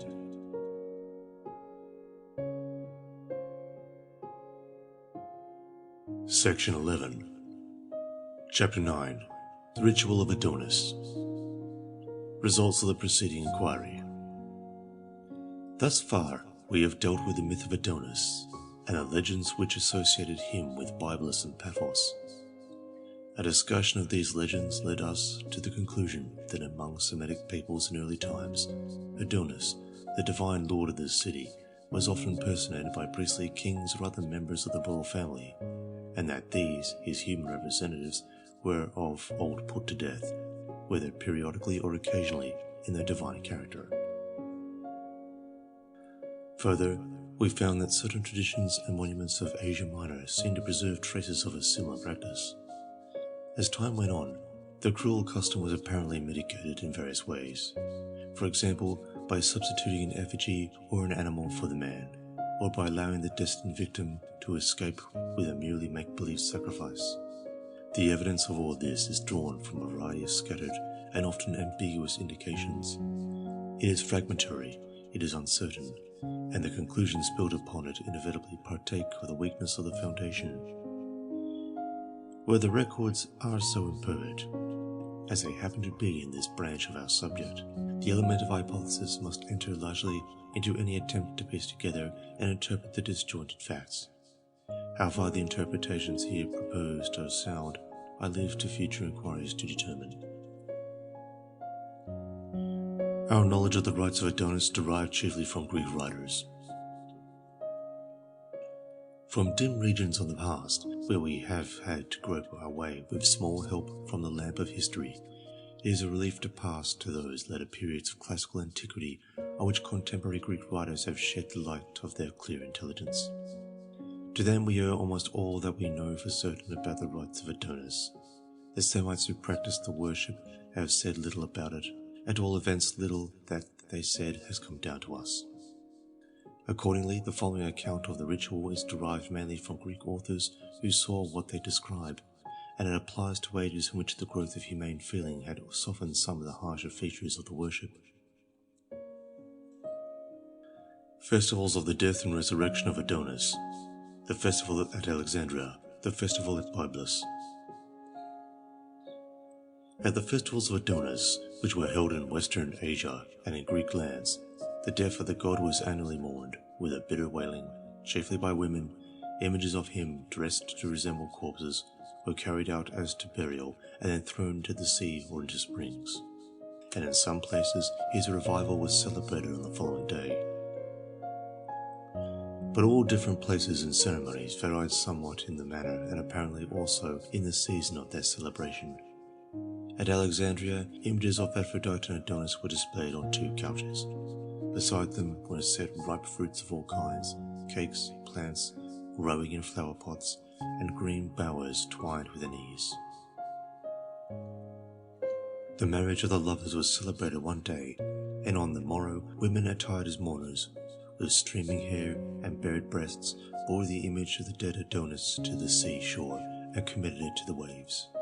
Yet they sorrowed not without hope, for they sang that the lost one would come back again. The date at which this Alexandrian ceremony was observed is not expressly stated, but from the mention of the ripe fruits it has been inferred that it took place in late summer. In the great Phoenician sanctuary of Astarte at Byblus, the death of Adonis was annually mourned, to the shrill wailing notes of the flute, with weeping, lamentation, and beating of the breast. But next day he was believed to come to life again and ascend up to heaven in the presence of his worshippers. The disconsolate believers left behind on earth shaved their heads as the Egyptians did on the death of the divine bull Attis. Women could not bring themselves to sacrifice their beautiful tresses, had to give themselves up to strangers on a certain day at the festival, and to dedicate to Astarte the wages of their shame. Date of the festival of Byblus, the anemone and the red rose, the flowers of Adonis, festivals of Adonis at Athens and Antioch. This Phoenician festival appears to have been a vernal one, for its date was determined by the discoloration of the river Adonis, and this has been observed by modern travellers to occur in spring. At that season, the red earth washed down from the mountains by the rain tinges the water of the river, and even the sea, for a great way with a blood-red hue, and the crimson stain was believed to be the blood of Adonis, annually wounded to death by the boar at Mount Lebanon. Again, the scarlet anemone is said to have sprung from the blood of Adonis, or to have been stained by it. And as the anemone blooms in Syria about Easter, this may be thought to show that the festival of Adonis, or at least one of his festivals, was held in spring. The name of the flower is probably derived from Naaman, darling, which seems to have been an epithet of Adonis. The Arabs still call the anemone wounds of the Naaman. The red rose also was said to owe its hue to the same sad occasion, for Aphrodite, hastening to her wounded lover, trod on a bush of white roses. The cruel thorns tore her tender flesh, and her sacred blood dyed the white roses forever red. It would be idle, perhaps, to lay such weight on evidence drawn from the calendar of flowers, and in particular to press an argument so fragile as the bloom of the rose. Yet so far as it counts at all, The tale which links the damask rose with the death of Adonis points to a summer rather than to a spring celebration of his passion. In Attica, certainly, the festival fell at the height of summer, for the fleet which Athens fitted out against Syracuse, and by the destruction of which her power was permanently crippled, sailed in midsummer, and by an ominous coincidence, the sombre rites of Adonis were being celebrated at the very time. As the troops marched down to the harbour to embark, the streets through which they passed were lined with coffins and corpse-like effigies, and the air was rent with the noise of women wailing for the dead Adonis. The circumstance cast a gloom over the sailing of the most splendid armament that Athens ever sent to sea. Many ages afterwards, when the Emperor Julian made his first entry into Antioch, he found in like manner the gay and luxurious capital of the East plunged in mimic grief for the annual death of Adonis. And if he had any presentiment of coming evil, the voices of lamentation which struck upon his ear must have seemed to sound his knell. Resemblance of these rites to Indian and European ceremonies. The death and resurrection of Adonis, a mythical expression for the annual decay and revival of plant life. Adonis sometimes taken for the sun. The resemblance of these ceremonies to the Indian and European ceremonies which I have described elsewhere is obvious. In particular, apart from the somewhat doubtful date of its celebration, the Alexandrian ceremony is almost identical with the Indian. In both of them, the marriage of two divided beings whose affinity with vegetation seems indicated by the fresh plants with which they are surrounded is celebrated in effigy, and the effigies are afterwards mourned over and thrown into the water. From the similarity of these customs to each other and to the spring and midsummer customs of modern Europe, we should naturally expect that they all admit of a common explanation. Hence, if the explanation which I have adopted of the latter is correct, the ceremony of the death and resurrection of Adonis must also have been a dramatic representation of the decay and revival of plant life. The inference, thus based on the resemblance of the customs, is confirmed by the following features in the legend and ritual of Adonis. His affinity with vegetation comes out at once in the common story of his birth. He is said to have been born from a myrrh tree, the bark of which, bursting after a 10-month gestation, allowed the lovely infant to come forth. According to some, a boar rent the bark with his tusk, and so opened a passage for the babe. A faint rationalistic colour was given to the legend by saying that his mother was a woman named Myrrh, who had been turned into a myrrh tree soon after she had conceived the child.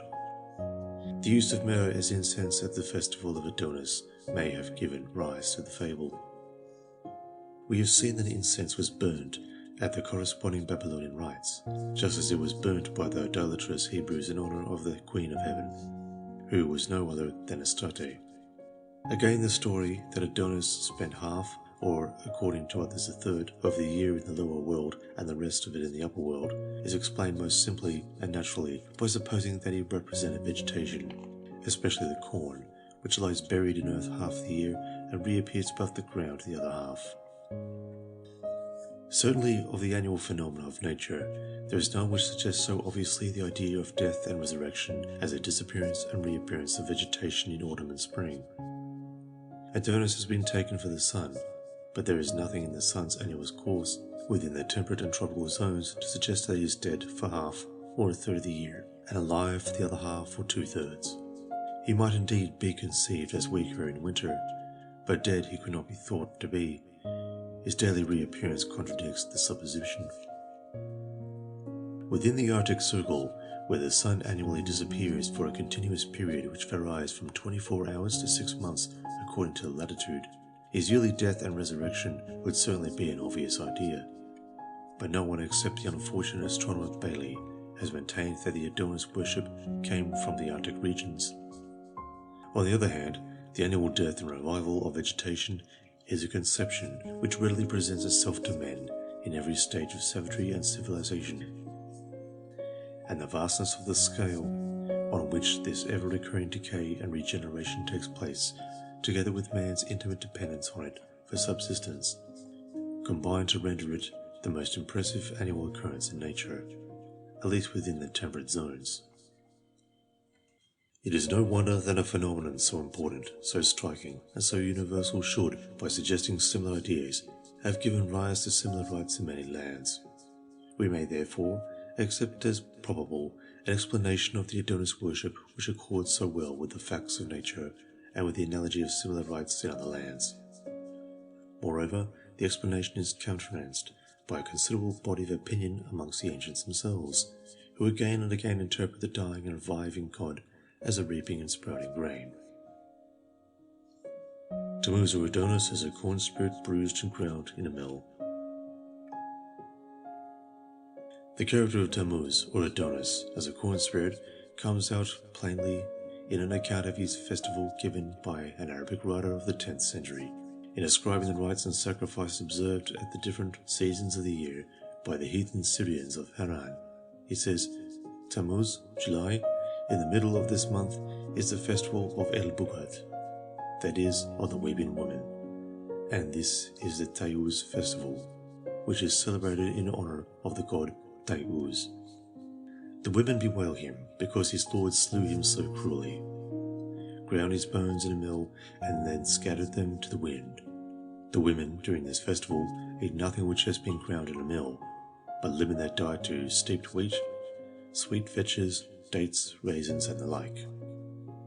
Tammuz, who is no other than Tammuz, is here like Burns John's barley corn.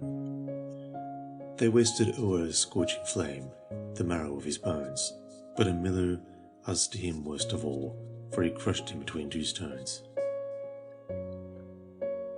This concentration, so to say, of the nature of Adonis upon the cereal crops is characteristic of the stage of culture reached by his worshippers in historical times. They had left the nomadic life of the wandering hunter and herdsman far behind them. For ages they had been settled on the land, and had depended for their subsistence mainly on the products of tillage. The berries and roots of the wilderness, the grass of the pastures, which had been matters of vital importance to their ruder forefathers, were now of little moment to them. More and more their thoughts and energies were engrossed by the staple of their life, the corn. More and more, accordingly, the propitiation of the deities of fertility in general, and of the corn spirit in particular, tended to become the central feature of their religion. The aim they set before themselves in celebrating the rites was thoroughly practical. It was no vague poetical sentiment which prompted them to hail with joy the rebirth of vegetation and to mourn its decline. Hunger, felt or feared, was the mainspring of the worship of Adonis. The mourning for Adonis interpreted as a harvest rite. It has been suggested by Father Lagrange that the mourning for Adonis was essentially a harvest rite designed to propitiate the corn god, who was then either perishing under the sickles of the reapers or being trodden to death under the hoofs of the oxen on the threshing floor. While the men slew him, the women wept crocodile tears at home to appease his natural indignation by a show of grief for his death. The theory fits in well with the dates of the festivals, which fell in spring or summer. For spring and summer, not autumn, are the seasons of the barley and wheat harvest in the lands which worshipped Adonis. Further, the hypothesis is confirmed by the practice of the Egyptian reapers, who lamented, calling upon Isis, when they cut the first corn, and is recommended by the analogous customs of many hunting tribes who testify great respect for the animals which they kill and eat. But probably Adonis was a spirit of fruits, edible roots and grass before he became a spirit of the cultivated corn. Thus interpreted, the death of Adonis is not the natural decay of vegetation in general under the summer heat or the winter cold. It is the violent destruction of the corn by man, who cuts it down on the field, stamps it to pieces on the threshing floor, and grinds it to powder in the mill. That this was indeed the principal aspect in which Adonis presented himself in latter times to the agricultural peoples of the Levant may be admitted, but whether from the beginning he had been the corn and nothing but the corn may be doubted. At an earlier period he may have been, to the herdsman, above all, the tender herbage which sprouts after rain, offering rich pasture to the lean and hungry cattle.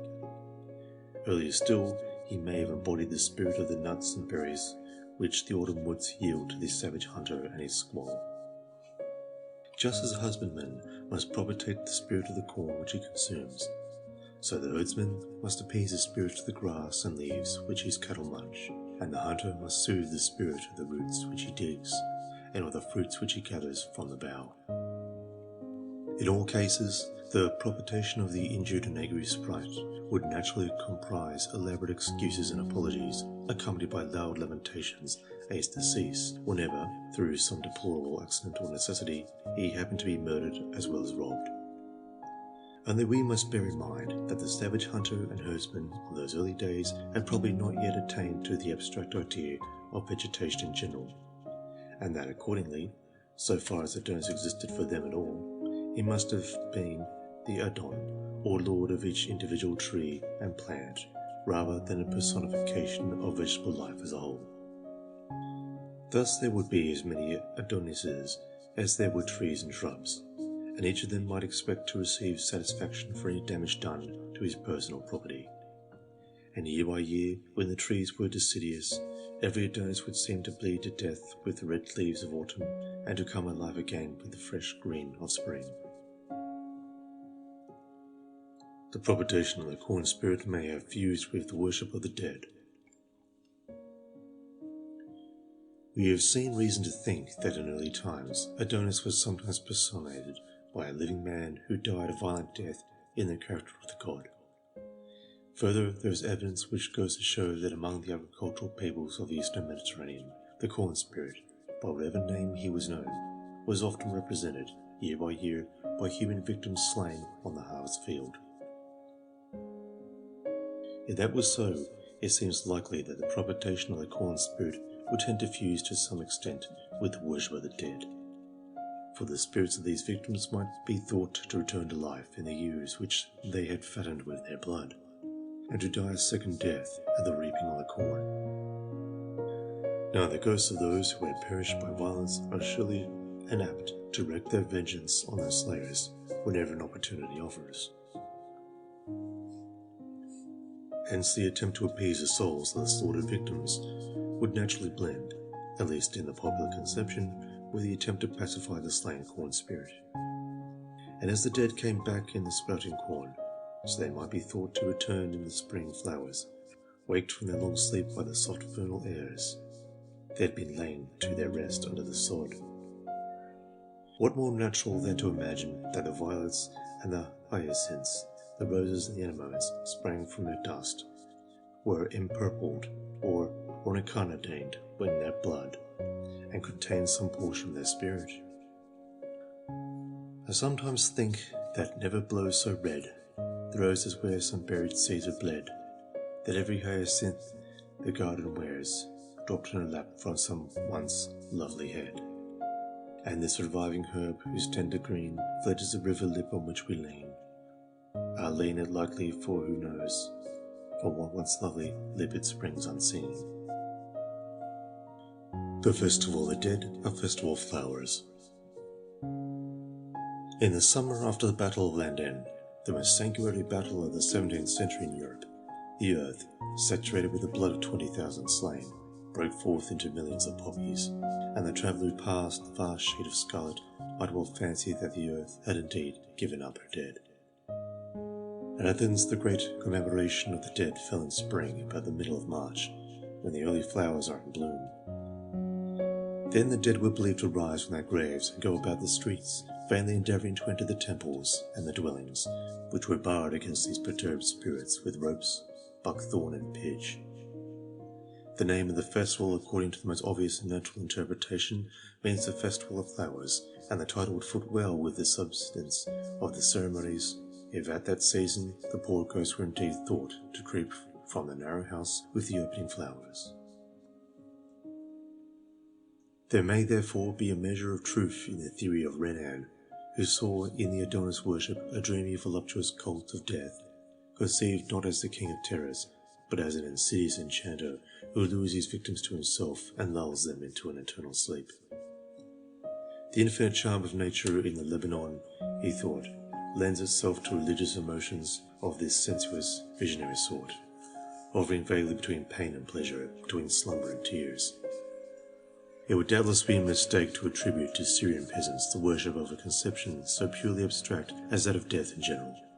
Yet it may be true that, in their simple minds, the thought of the reviving spirit of vegetation was blent with the very concrete notion of the ghost of the dead, who came to life again in spring days with the early flowers, with the tender green of the corn and the many-tinted blossoms of the trees.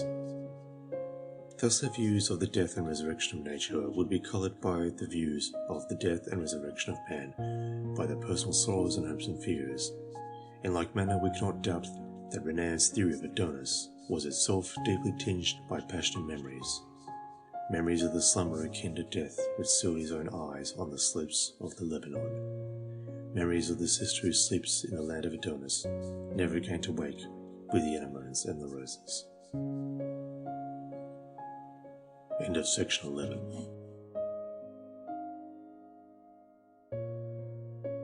Section 14, Chapter 2, Attis as a god of vegetation. The sanctity of the pine tree in the worship of Attis. The original character of Attis as a tree spirit is brought out plenty by the part which the pine tree plays in his legend, his ritual, and his monuments. The story that he was a human being transformed into a pine tree is only one of those transparent attempts at rationalizing old beliefs which meet us so frequently in mythology. The bringing in of the pine tree from the woods, decked with violets and woolen bands, is like bringing in the May tree or summer tree in modern folk custom, and the effigy which was attached to the pine tree was only a duplicate representative of the tree spirit Attis. After being fastened to the tree, the effigy was kept for a year and then burned. The same thing appears to have been sometimes done with the maypole, and in like manner the effigy of the corn spirit made at harvest is often preserved till it is replaced by a new effigy at next year's harvest. The original intention of such customs was no doubt to maintain the spirit of vegetation in life throughout the year. Why the Phrygians should have worshipped the pine above other trees we can only guess. Perhaps the sight of its changeless, though sombre green cresting, the ridges of the high hills above the fading splendour of the autumn woods in the valleys may have seemed to their eyes to mark it out as a seat of a diviner life, of something exempt from the sad vicissitudes of the seasons, constant and eternal as a sky which stooped to meet it. For the same reason, perhaps, ivy was sacred to Attis. At all events, we read that his eunuch priests were tattooed with a pattern of ivy leaves. Another reason for the sanctity of the pine may have been its usefulness. The cones of the stone pine contain edible nut-like seeds which have been used as food since antiquity, and are still eaten, for example, by the poorer classes in Rome. Moreover, a wine was brewed from these seeds, and this may partly account for the orgiastic nature of the rites of Cybele, which the ancients compared with those of Dionysus.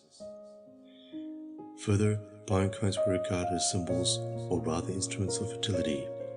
Hence at the festival of the Thesmophoria, they were thrown, along with pigs and other agents or emblems of fecundity, into the sacred vaults of Demeter for the purpose of quickening the ground and the wombs of women. Attis as a corn god, Cybele as a goddess of fertility, the bathing of her image either a rain charm or a marriage rite. Like tree spirits in general, Attis was apparently thought to wield power over the fruits of the earth, or even to be identical with the corn. One of his epithets was very fruitful.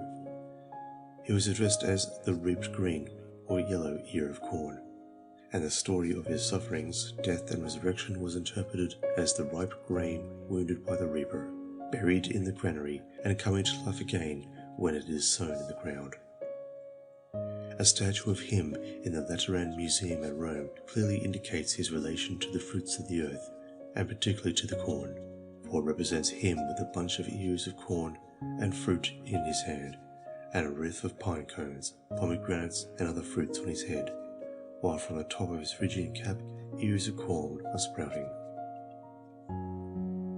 On a stone urn which contained the ashes of an archigallus or high priest of Attis, the same idea is expressed in a slightly different way.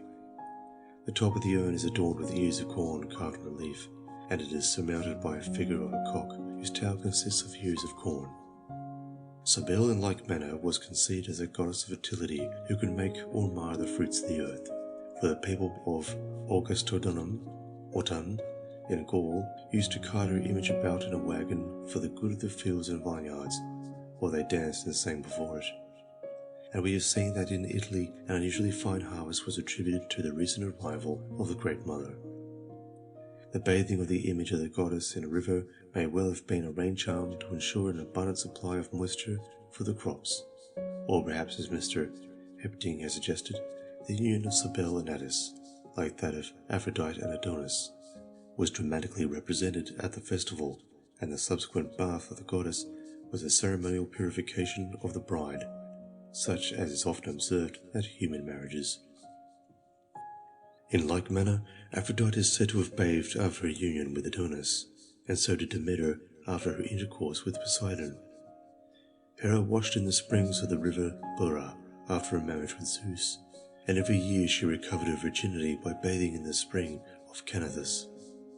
However that may be, the rules of diet observed by the worshippers of Cybele and Attis and their solemn fasts are clearly dictated by a belief that the divine life in these deities manifested itself in the fruits of the earth, and especially in such of them as are actually hidden by the soil.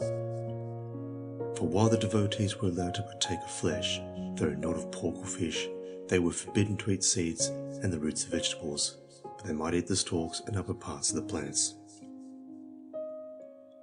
Chapter 3. Attis as the Father God. The name Attis seems to mean father.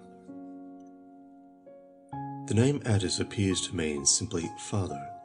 This explanation, suggested by etymology, is confirmed by the observation that another name for Attis was Pappus, for Pappus has all the appearance of being a common form of that word for father, which occurs independently in many distinct families of speech all the world over. Similarly, the mother of Attis was named Nana, which is itself a form of the worldwide word for mother. The immense list of short words collected by Beschermann shows that the types pa and ta, with the familiar forms ap and at, preponderate in the world as names for father, while ma and na, am, and an preponderate as names for mother. Relation of Attis to the mother goddess. Attis as a sky god or heavenly father. Stories of the emasculation of the sky god. Thus the mother of Attis is only another form of his divine mistress, the great mother goddess, and we are brought back to the myth that the lovers were mother and son. The story that Nana conceived miraculously without commerce with the other sex shows that the mother goddess of Virgia herself was viewed, like other goddesses of the same primitive type, as a virgin mother. The view of her character does not rest on a perverse and mischievous theory that virginity is more honourable than matrimony. It is derived, as I have already indicated, from a state of savagery in which the mere fact of paternity was unknown. That explains why in latter times, long after the true nature of paternity had been ascertained, the father god was often a much less important personage in mythology than his divine partner, the mother goddess. With regard to Attis in his paternal character, it deserves to be noticed that the Bithynians used to ascend to the tops of the mountains and there call upon him under the name of Pappus. The custom is attested by Arrian, who, as a native of Bithynia, must have had good opportunities of observing it. We may perhaps infer from it that the Bithynians conceived Attis as a sky god or heavenly father, like Zeus, with whom indeed Arrian identifies him. If that were so, the story of the loves of Attis and Cybele, the father god and the mother goddess, might be in one of its aspects a particular version of the widespread myth which represents Mother Earth fertilized by Father Sky, and further the story of the emasculation of Attis would be parallel to the Greek legend that Cronus castrated his father, the old sky god Uranus, and was himself in turn castrated by his own son, the younger sky god Zeus.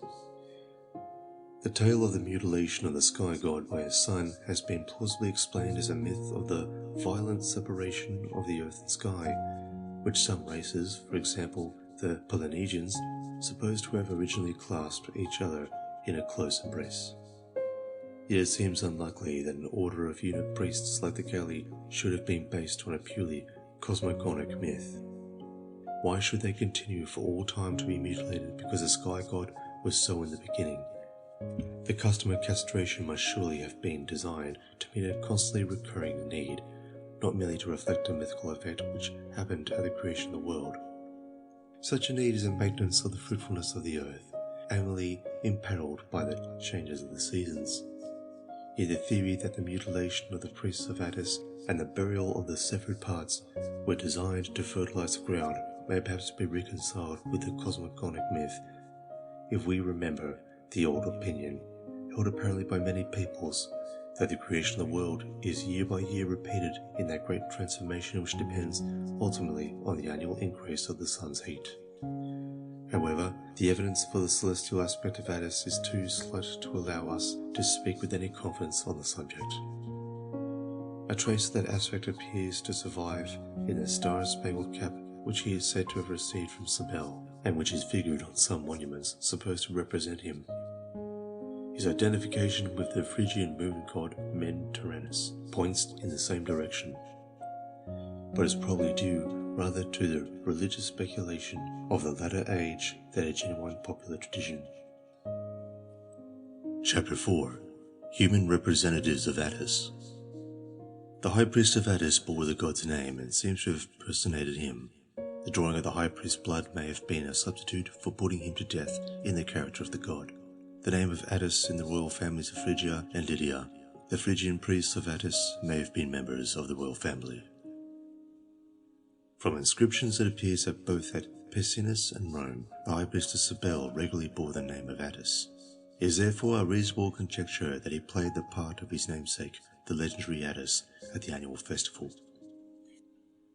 We have seen that on the Day of Blood, he drew blood from his arms, and this may have been an imitation of the self-inflicted death of Attis under the pine tree. It is not inconsistent with this supposition that Attis was also represented at these ceremonies by an effigy. For instances, it can be shown in which the divine being is being represented by a living person, and afterwards by an effigy, which is then burned or otherwise destroyed. Perhaps we may go a step further and conjecture that this mimic killing of the priest, accompanied by a real effusion of his blood, was in Phrygia, as it has been elsewhere, a substitute for a human sacrifice which in earlier times was actually offered.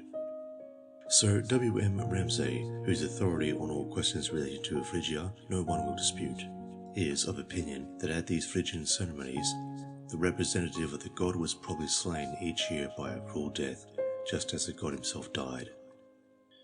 We know from Strabo that the priests of Pessinus were at one time potentates as well as priests. They may, therefore, have belonged to that class of divine kings or popes whose duty it was to die each year for their people and the world. The name of Attis, it is true, does not occur among the names of the old kings of Phrygia, who seem to have borne the names of Midas and Gordias in alternate generations. But a very ancient inscription carved in the rock above a famous Phrygian monument, which is known as the Tomb of Midas, records that the monument was made for, or dedicated to, King Midas by a certain Attis, whose name is doubtless identical with Attis, and who, if not a king himself, may have been one of the royal family. It is worthy of note, also, that the name Attis, which again appears to be only another form of Attis, is recorded as that of an early king of Lydia, and that a son of Croesus, king of Lydia, not only bore the name of Attis, but was said to have been killed while he was hunting a boar by a member of the royal Phrygian family who traced his lineage to King Midas and had fled to the court of Croesus because he had unwittingly slain his own brother. Scholars have recognized in this story of the death of Attis, son of Croesus, a mere double of the myth of Attis, and in view of the facts which have come before us in the present inquiry, it is a remarkable circumstance that the myth of a slain god should be told of a king's son. May we conjecture that the Phrygian priests who bore the name of Attis and represented the god of that name were themselves members, perhaps the eldest sons of the royal house, to whom their fathers, uncles, brothers, or other kinsmen deputed the honour of dying a violent death in the character of gods, while they reserved to themselves the duty of living, as long as nature allowed them, in the humbler character of kings. If this were so, the Phrygian dynasty of Midas may have represented a close parallel to the Greek dynasty of Attis, in which the eldest sons seem to have been regularly destined to the altar. But it is also possible that the divine priests who bore the name of Attis may have belonged to the indigenous race which the Phrygians, on their eruption into Asia from Europe, appear to have found unconquered in the land afterwards known as Phrygia. On the latter hypothesis, the priests may have represented an older and higher civilization than that of their barbarous conquerors. Be that as it may, the god they personated was a deity of vegetation whose divine life manifested itself especially in the pine tree and the violets of spring. Yet they died in the character of that divinity. They corresponded to the mummers who were still slain in mimicry by European peasants in spring, and to the priest who was slain long ago in grim earnest on the wooded shore of the Lake of Nemi. End of section 14.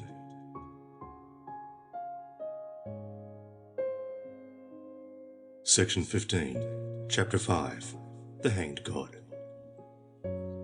The way in which the representatives of Attis were put to death is perhaps shown by the legend of Marsyas, who was hung on a pine tree and flayed by Apollo. A reminiscence of the manner in which these old representatives of the deity were put to death is perhaps preserved in the famous story of Marsyas. He was said to be a Phrygian satyr or Silenus, according to others, a shepherd or herdsman who played sweetly on the flute. A friend of Cybele, he roamed the country with a disconsolate goddess to soothe her grief for the death of Attis.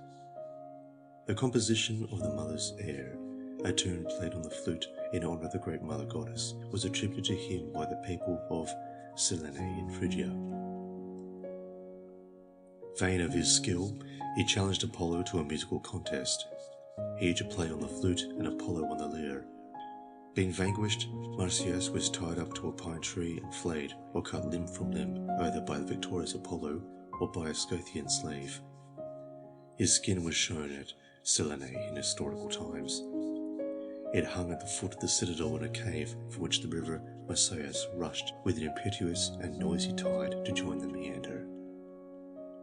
So the Adonis bursts, full burn from the precipice of the Lebanon. So the blue river of Immerse lips in a crystal jet from the red rocks of the Taurus. So the stream, which now rumbles deep underground, used to gleam for a moment on its passage from darkness to darkness in the dim light of the Corinthian cave. In all these copious fountains, with their glad promise of fertility and life, men of old saw the hand of God and worshipped him beside the rushing river with the music of its tumbling waters in their ears.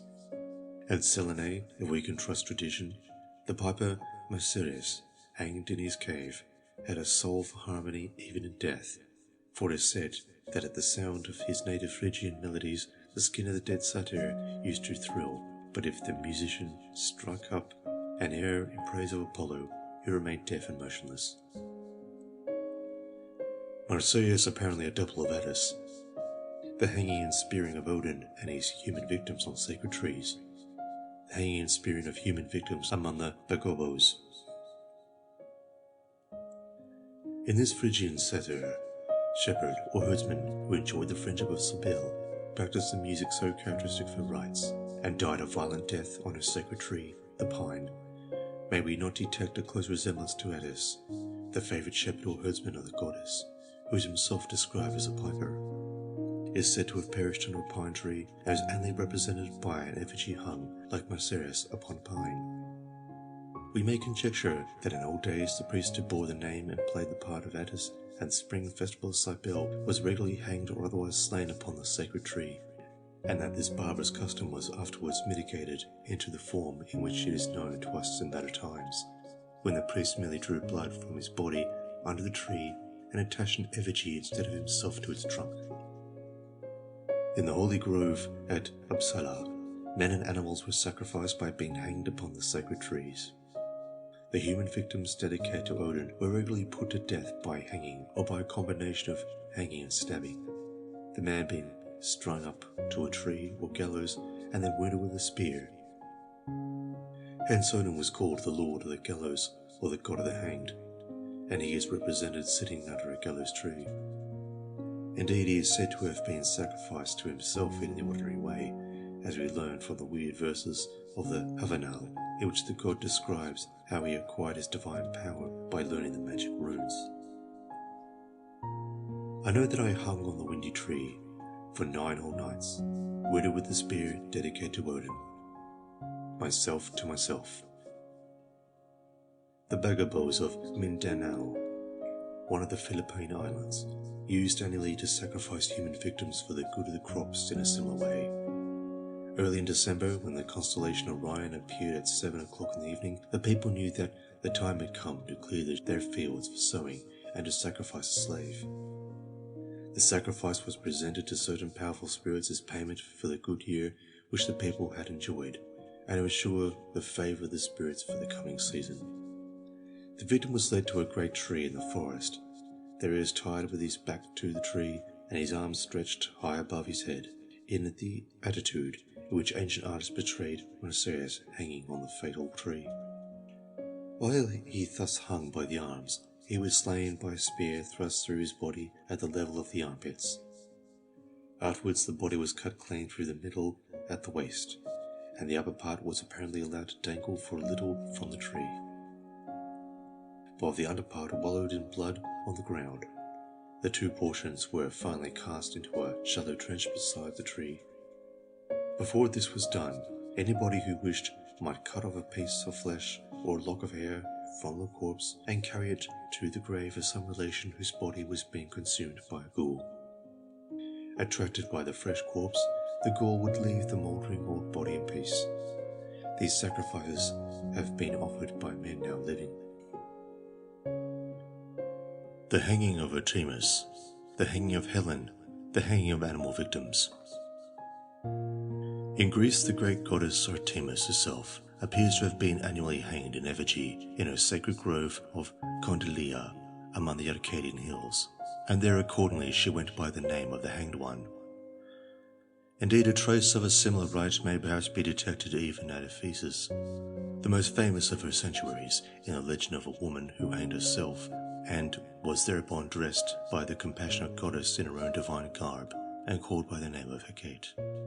Similarly, at Melite in Phthia, a story was told of a girl named Aspalis who hanged herself, but who appears to have been merely a form of Artemis. For after her death her body could not be found, but an image of her was discovered standing beside the image of Artemis, and the people bestowed on it the title of Hecarage, or far shooter, one of the regular epithets of the goddess. Every year, the virgins sacrificed a young goat to the image by hanging it, because Artapalis was said to have hanged herself. The sacrifice may have been a substitute for hanging an image or a human representative of Artemis. Again in Rhodes, the fair Helen was worshipped under the title of Helen of the Tree, because the queen of the island had caused her handmaids, disguised as furies, to string her up to a bough. That the Asiatic Greeks sacrificed animals in this fashion is proved by coins of Elam, which represented an ox or cow hanging on a tree and stabbed with a knife by a man, who sits among the branches or on the animal's back. At Hierapolis, also, the victims were hung on trees before they were burnt. With these Greek and Scandinavian parallels before us, we can hardly dismiss as wholly improbable the conjecture that in Phrygia a man-god may have hung year by year on the sacred but fatal tree.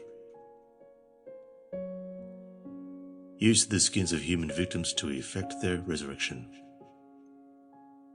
In the tradition that Marsyas was flayed and that his skin was exhibited at Selene down to historical times, may well reflect a ritual practice of flaying the dead god and hanging his skin upon the pine as a means of effecting his resurrection, and with it the revival of vegetation in spring. Similarly, in ancient Mexico, the human victims who personated gods were often flayed, and their bloody skins worn by men who appeared to have represented the dead deities come to life again. When a Scythian king died, he was buried in a grave along with one of his concubines, his cupbearer, cook, groom, lacquey, and messenger, who were all killed for the purpose, and a great barrow was heaped up over the grave.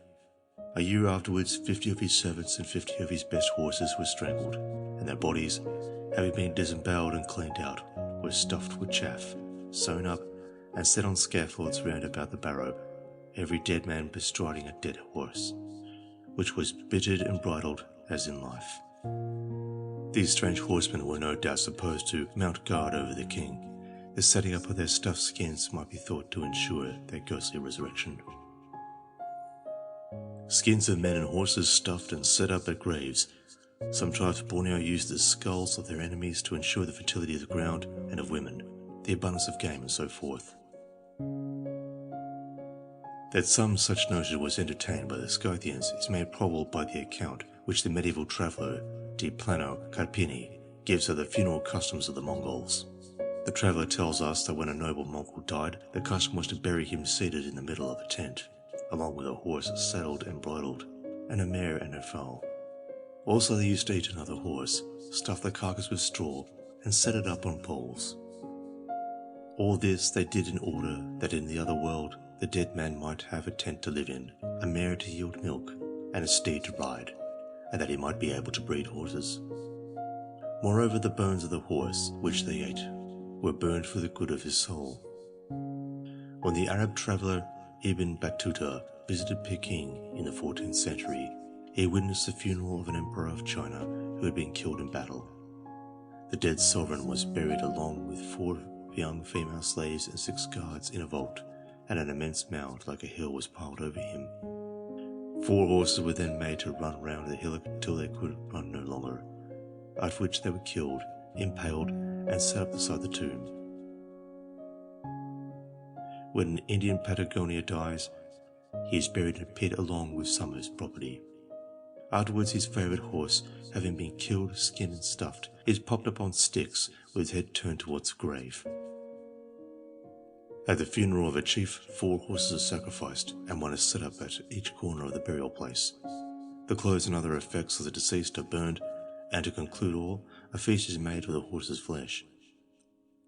The Scythians certainly believed in the existence of the soul after death and in the possibility of turning it to account. This is proved by the practice of one of their tribes, the Taurians of the Crimea, who used to cut off the heads of their prisoners and set them on poles over their houses, especially over the chimneys, in order that the spirits of the slain men might guard the dwellings. Some of the savages of Borneo allege a similar reason for their favourite custom of taking human heads. The custom, said a Kayan chief, is not horrible. It is an ancient custom, a good beneficent custom, bequeathed to us by our fathers and our fathers' fathers. It brings us blessings, plentiful harvests, and keeps off sickness and pains. Those who were once our enemies hereby become our guardians, our friends, our benefactors. Thus, to convert dead foes into friends and allies, all that is necessary is to feed and otherwise propitiate their skulls at a festival when they are brought into the village.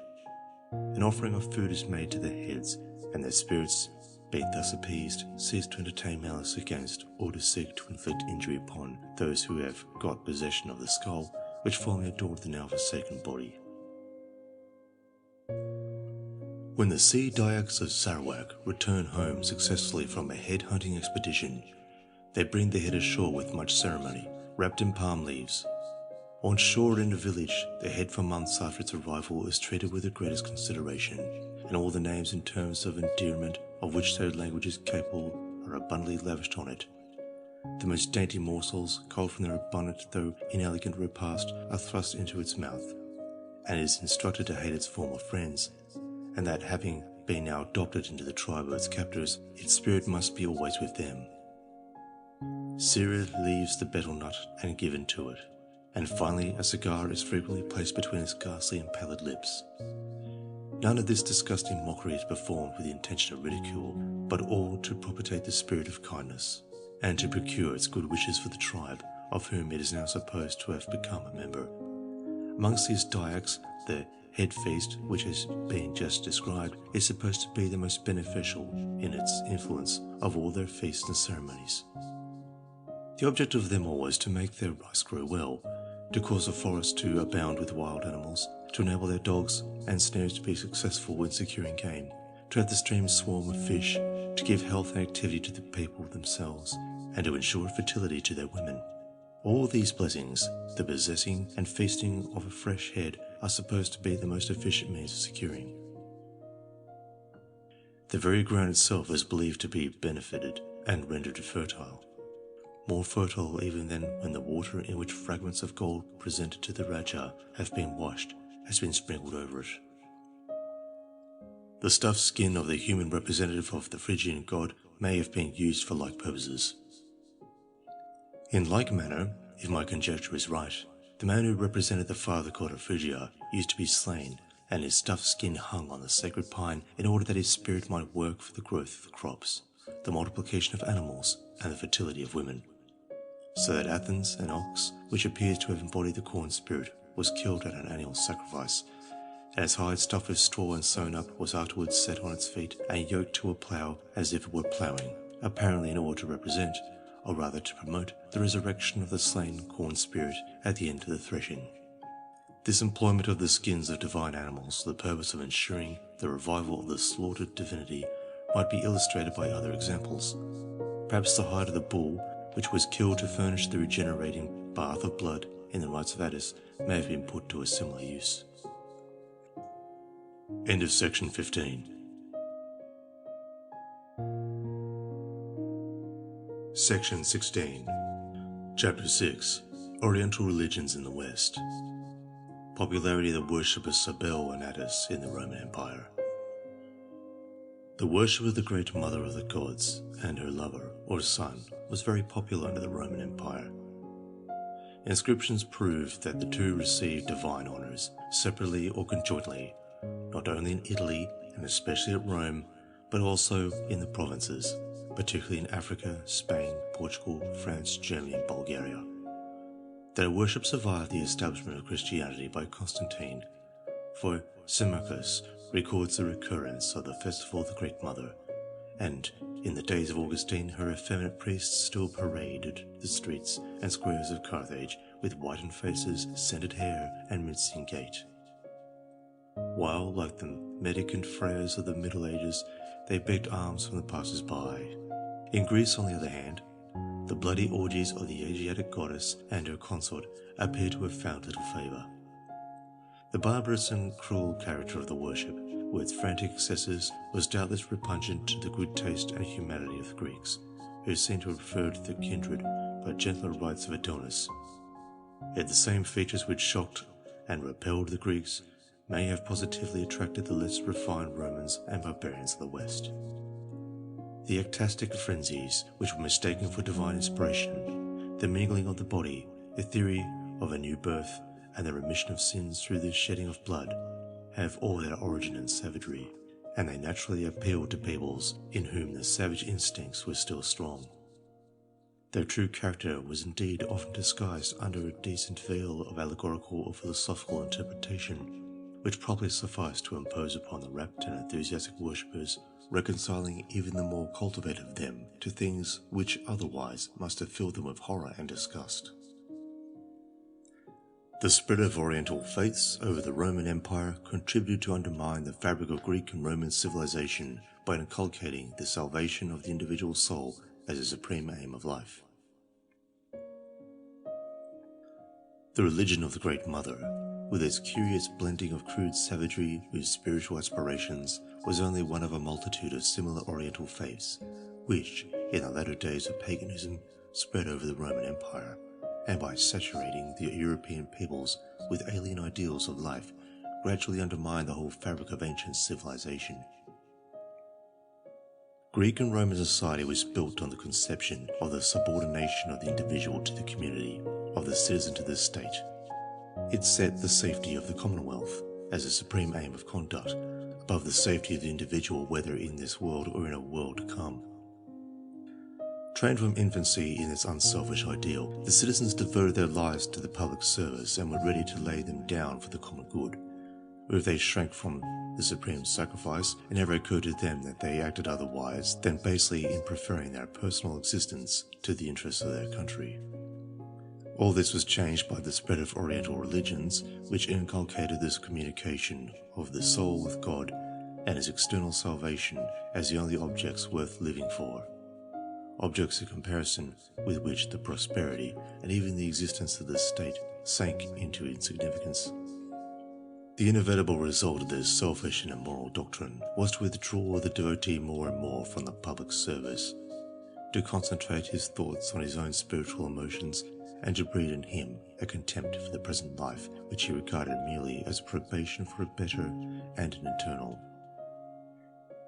The saint and the recluse, disdainful of earth and wrapped in ecstatic contemplation of heaven, became in popular opinion the highest ideal of humanity, displacing the old ideal of the patriot and hero who, forgetful of self, lives and is ready to die for the good of his country.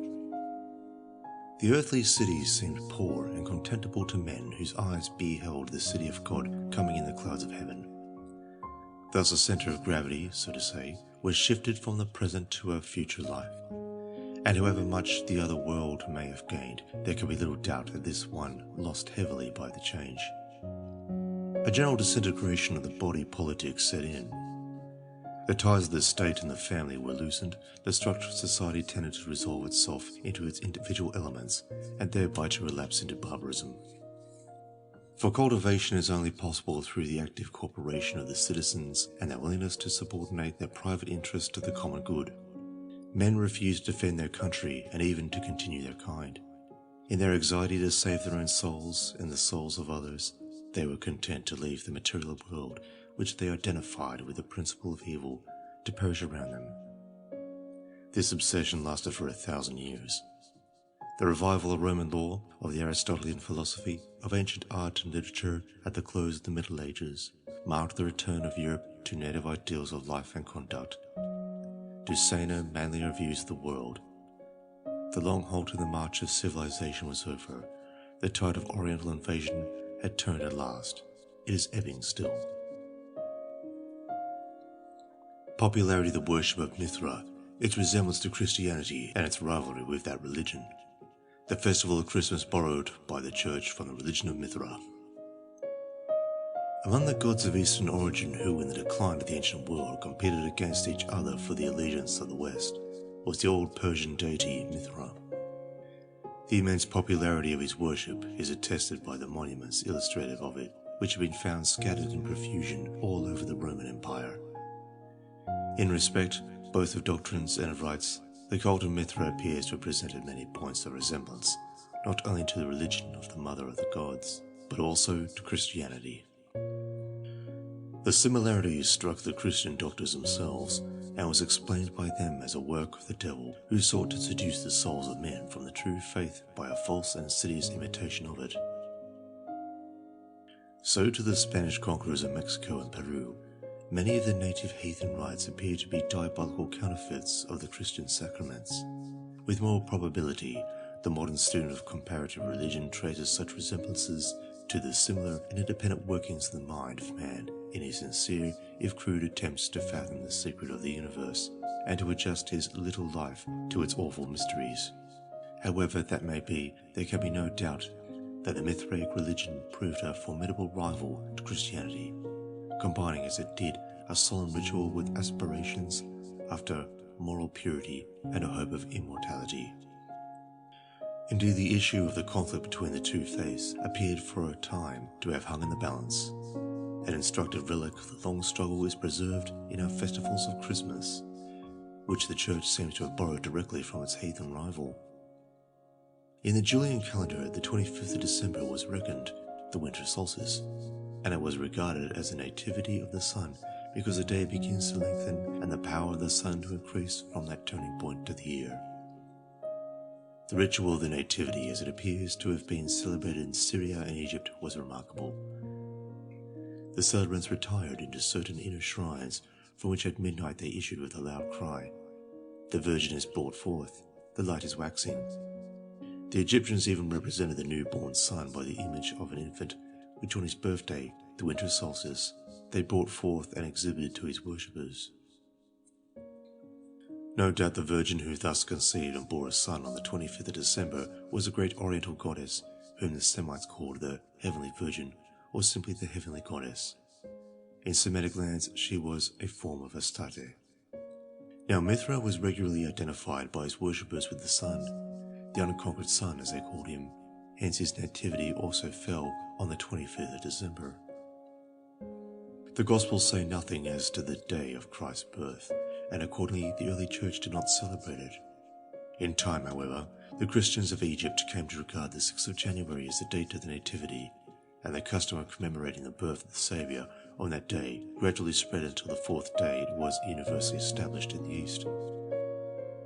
But at the end of the 3rd or the beginning of the 4th century, the Western Church, which had never recognised the 6th of January as the day of the Nativity, adopted the 25th of December as the true date, and in time its decision was accepted also by the Eastern Church. At Antioch, the change was not introduced till about the year 375 AD. Motives for the institution of Christmas. What considerations led the ecclesiastical authorities to institute the festival of Christmas? The motives for the innovation are stated with great frankness by a Syrian writer, himself a Christian. The reason, he tells us, why the fathers transferred the celebration of the 6th of January to the 25th of December was this. It was a custom of the heathen to celebrate on the same 25th of December the birthday of the sun, in which they kindled lights in token of festivity. In these solemnities and festivities, the Christians also took part. Accordingly, when the doctors of the church perceived that the Christians had a leaning to this festival, they took counsel and resolved that the true nativity should be solemnized on that day and the festival of the Epiphany on the 6th of January. Accordingly, along with this custom, the practice has prevailed of kindling fires till the 6th. The heathen origin of Christmas is plainly hinted at, if not tacitly admitted, by Augustine, when he exhorts his Christian brethren not to celebrate that solemn day like the heathen on account of the sun, but on account of him who made the sun. In like manner, Leo the Great rebuked the pestilent belief that Christmas was solemnized because of the birth of the new sun, as it was called, and not because of the nativity of Christ.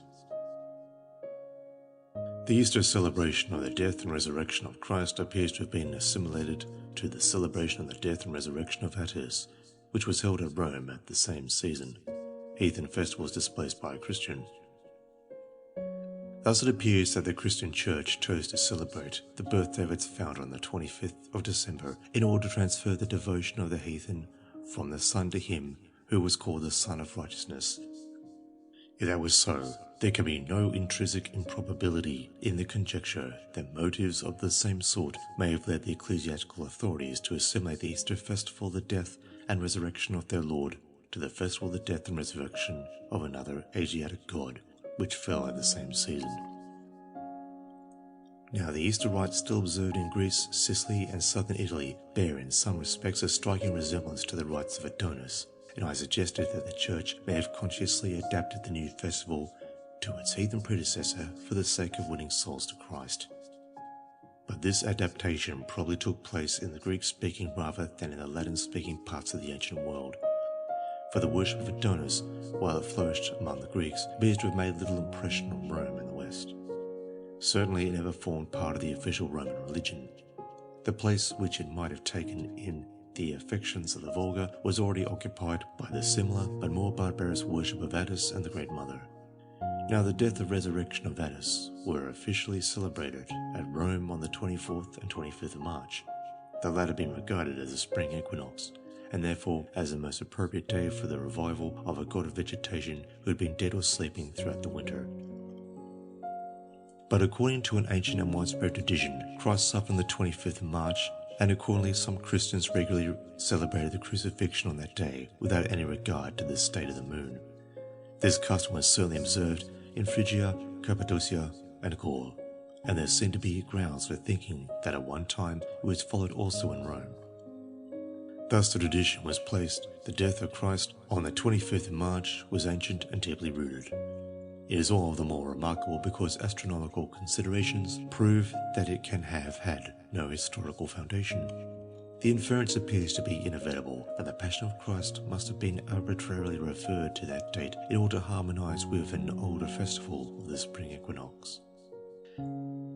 This is the view of the learned ecclesiastical historian, Magistrat de Chien, who points out that the death of the Saviour was thus made to fall upon the very day on which, according to a widespread belief, the world had been created. But the resurrection of Attis, who combined in himself the characters of the Divine Father and the Divine Son, was officially celebrated at Rome on the same day. When we remember that the festival of St. George in April has replaced the ancient pagan festival of the Parilia, that the festival of St. John the Baptist in June has succeeded to a heathen midsummer festival of water, that the festival of the Assumption of the Virgin in August has ousted the festival of Diana, that the Feast of All Souls in November is a continuation of an old heathen feast of the dead, and that the Nativity of Christ himself was assigned to the winter solstice in December because that day was deemed the Nativity of the Sun. We can hardly be thought rash or unreasonable in conjecturing that the other cardinal festival of the Christian Church, the solemnization of Easter, may have been in like manner and from like motives of edification adapted to a similar celebration of the Phrygian god Attis at the vernal equinox. Coincidence between the pagan and the Christian festivals of the divine death and resurrection. At least it is a remarkable coincidence, if it is nothing more, that the Christian and the heathen festivals of the divine death and resurrection should have been solemnized at the same season and in the same places. For the places which celebrated the death of Christ at the spring equinox were Phrygia, Gaul, and apparently Rome, that is, the very regions in which the worship of Attis either originated or struck deepest root. It is difficult to regard the coincidence as purely accidental. If the vernal equinox, the season at which in the temperate regions the whole face of nature testifies to a fresh outburst of vital energy, had been viewed from of old as a time when the world was annually created afresh in the resurrection of a god, nothing could be more natural than to place the resurrection of the new deity at the same cardinal point of the year. Only it is to be observed that if the death of Christ was dated on the 25th of March, his resurrection, according to Christian tradition, must have happened on the 27th of March, which is about 2 days later than the vernal equinox of the Julian calendar and the resurrection of Attis. A similar displacement of 2 days in the adjustment of Christian to heathen celebrations occurs in the festivals of St. George and the Assumption of the Virgin. However, another Christian tradition, followed by Lactantius and perhaps by the practice of the Church in Gaul, placed the death of Christ on the 23rd and his resurrection on the 25th of March. If that was so, his resurrection coincided exactly with the resurrection of Attis. Different theories by which pagans and Christians explain the coincidence. In point of fact, it appears from the testimony of an anonymous Christian who wrote in the 4th century of our era that Christians and pagans alike were struck by the remarkable coincidence between the death and resurrection of their respective deities, and that the coincidence formed a theme of bitter controversy between the adherents of the rival religions. The pagans contending that the resurrection of Christ was a spurious imitation of the resurrection of Attis, and the Christians asserting with equal warmth that the resurrection of Attis was a diabolical counterfeit of the resurrection of Christ. In these unseemly bickerings, the heathen took what, to a superficial observer, might seem strongly ground by arguing that their God was the older and therefore presumably the original, not the counterfeit, since as a general rule, an original is older than its copy. The feeble argument the Christians easily rebutted. They admitted, indeed, that in point of time Christ was the junior deity, but they triumphantly demonstrated his real seniority by falling back on the subtlety of Satan, who on so important an occasion had surpassed himself by inverting the usual order of nature. Compromise of Christianity with paganism, parallel with Buddhism. Taken altogether, the coincidences of the Christian with the heathen festivals are too close and too numerous to be accidental. They mark the compromise which the Church, in the hour of its triumph, was compelled to make with its vanquished yet still dangerous rivals. The inflexible Protestantism of the primitive missionaries, with their fiery denunciations of heathendom, had been exchanged for the supple policy, the easy tolerance, the comprehensive charity of shrewd ecclesiastics, who clearly perceived that if Christianity was to conquer the world, it could do so only by relaxing the too rigid principles of its founder, by widening a little the narrow gate which leads to salvation. In this respect, an instructive parallel might be drawn between the history of Christianity and the history of Buddhism.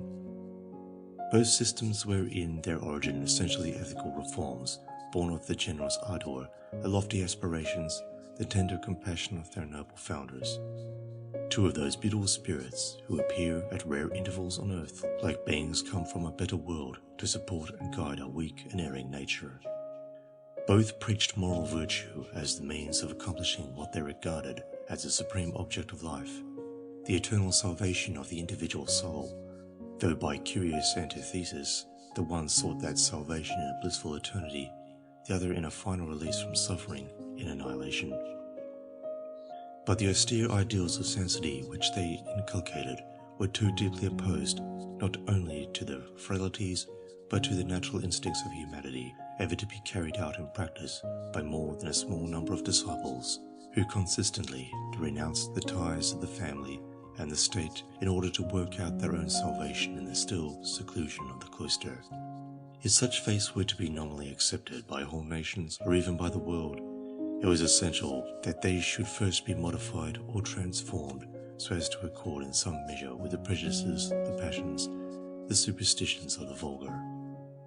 This process of accommodation was carried out in after ages by followers who, made of less ethereal stuff than their masters, were for that reason the better fitted to mediate between them and the common herd.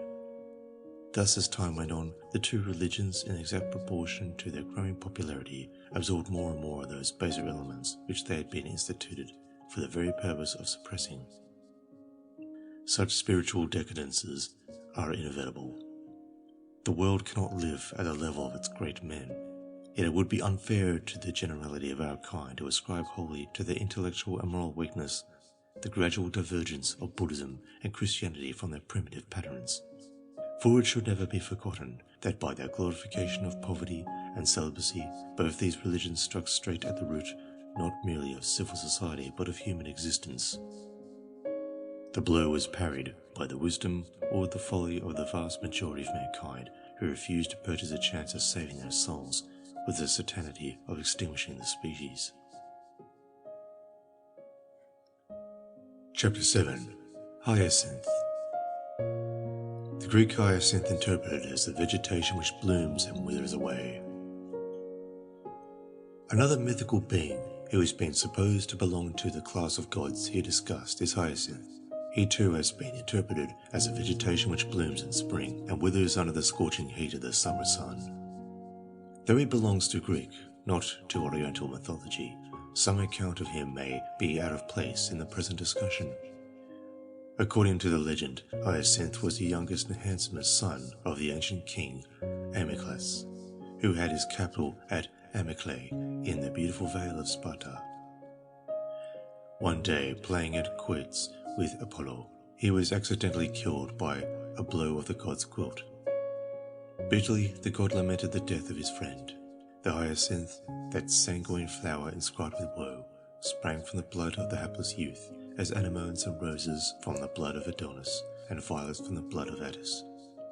Like these vernal flowers, it heralded the advent of another spring, and gladdened the hearts of men with the promise of a joyful resurrection.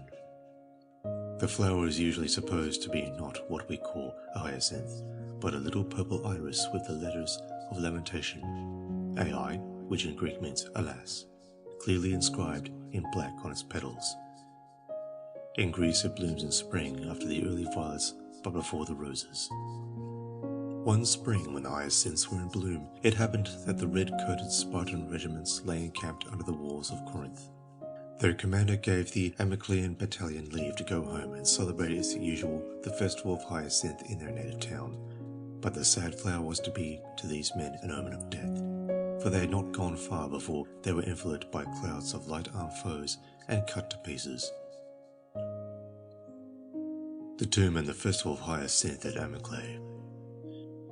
The tomb of Hyacinth was at Amyclae under a massive altar-like pedestal, which supported an archaic bronze image of Apollo. In the left side of the pedestal was a bronze door, and through it offerings were passed to Hyacinth, as to a hero or a dead man, not as to a god, before sacrifices were offered to Apollo at the annual Hyacinthian festival. Bas-reliefs carved on the pedestal represented Hyacinth and his maiden sister Polypoea, caught up to heaven by her company of goddesses. Their annual festival of the Hyacinthia was held in the month of Hecatombius, which seems to have corresponded to May. The ceremonies occupied 3 days. On the first, the people mourned for Hyacinth, wearing no wreaths, singing no paeans, eating no bread, and behaving with great gravity. It was on this day probably that the offerings were made at Hyacinth's tomb. Next day the scene was changed. All was joy and bustle. The capital was emptied of its inhabitants, who poured out in their thousands to witness and share the festivals at Amyclae. Boys in high-girt tunics sang hymns in honour of the god to the accompaniment of flutes and lyres. Others, splendidly attired, paraded on horseback in the theatre. Choirs of youths chanted their native ditties. Dancers danced, maidens rode in wicker carriages or went in procession to witness the chariot races. Sacrifices were offered in profusion. The citizens feasted, their friends, and even their slaves. This outburst of gaiety may be supposed to have celebrated the resurrection of Hyacinth and perhaps also his ascension to heaven, which, as we have seen, was represented on his tomb. However, it may be that the ascension took place on the 3rd day of the festival, but as to that we know nothing. The sister who went to heaven with him was by some identified with Artemis or Persephone. Hyacinth, an Aboriginal god, perhaps a king, who was worshipped in Laconia before the invasion of the Dorians. His sister Polypoea may perhaps have been his spouse. It is highly probable, as Erwin Rode perceived, that Hyacinth was an old Aboriginal deity of the underworld who had been worshipped at Amyclae long before the Dorians invaded and conquered the country. If that was so, the story of his relation to Apollo must have been a comparatively late invention, an attempt of the newcomers to fit the ancient god of the land into their own mythical system, in order that he might extend his protection to them. On this theory, it may not be without significance that sacrifices at the festival were offered to Hyacinth, as to a hero, before they were offered to Apollo. Further, on the analogy of similar deities elsewhere, we should expect to find Hyacinth coupled, not with a male friend, but with a female consort. That consort may perhaps be detected in his sister Polypoea, who was ascended to heaven with him. The new myth, even if it was, of the love of Apollo for Hyacinth would involve a changed conception of the Aboriginal god, which in its turn must have affected that of his spouse. For when Hyacinth came to be thought of as young and unmarried, there was no longer room in his story for a wife, and she should have to be disposed of in some other way. What was easier for the myth maker than to turn her into his unmarried sister? However we may explain it, a change seems certainly to have come over the popular idea of Hyacinth, for whereas on his tomb he was portrayed as the bearded man, later art represented him as the pink of youthful beauty. But it is perhaps needless to suppose that the sisterly relation of Polypoea to him was a late modification of the myth. The stories of Cronos and Rhea, of Zeus and Hera, of Osiris and Isis remind us that in old days gods, like kings, often married their sisters, and probably for the same reason, namely to ensure their own title to the throne under a rule of female kinship which treated women and not men as a channel in which the blood royal flowed. It is not impossible that Hyacinth may have been a divine king who actually reigned in his lifetime at Amyclae and was afterwards worshipped at his tomb. The representation of his triumphal ascent to heaven in company with his sister suggests that, like Adonis and Persephone, he may have been supposed to spend one part of the year in the underworld of darkness and death, and another part in the upper world of light and life. And as the anemones and the sprouting corn marked the return of Adonis and Persephone, so the flowers to which he gave his name may have heralded the ascension of Hyacinth. End of Volume 1. The end of The Golden Bough by Sir James George Frazer, Part 4, Adonis, Attis, Osiris, Volume 1.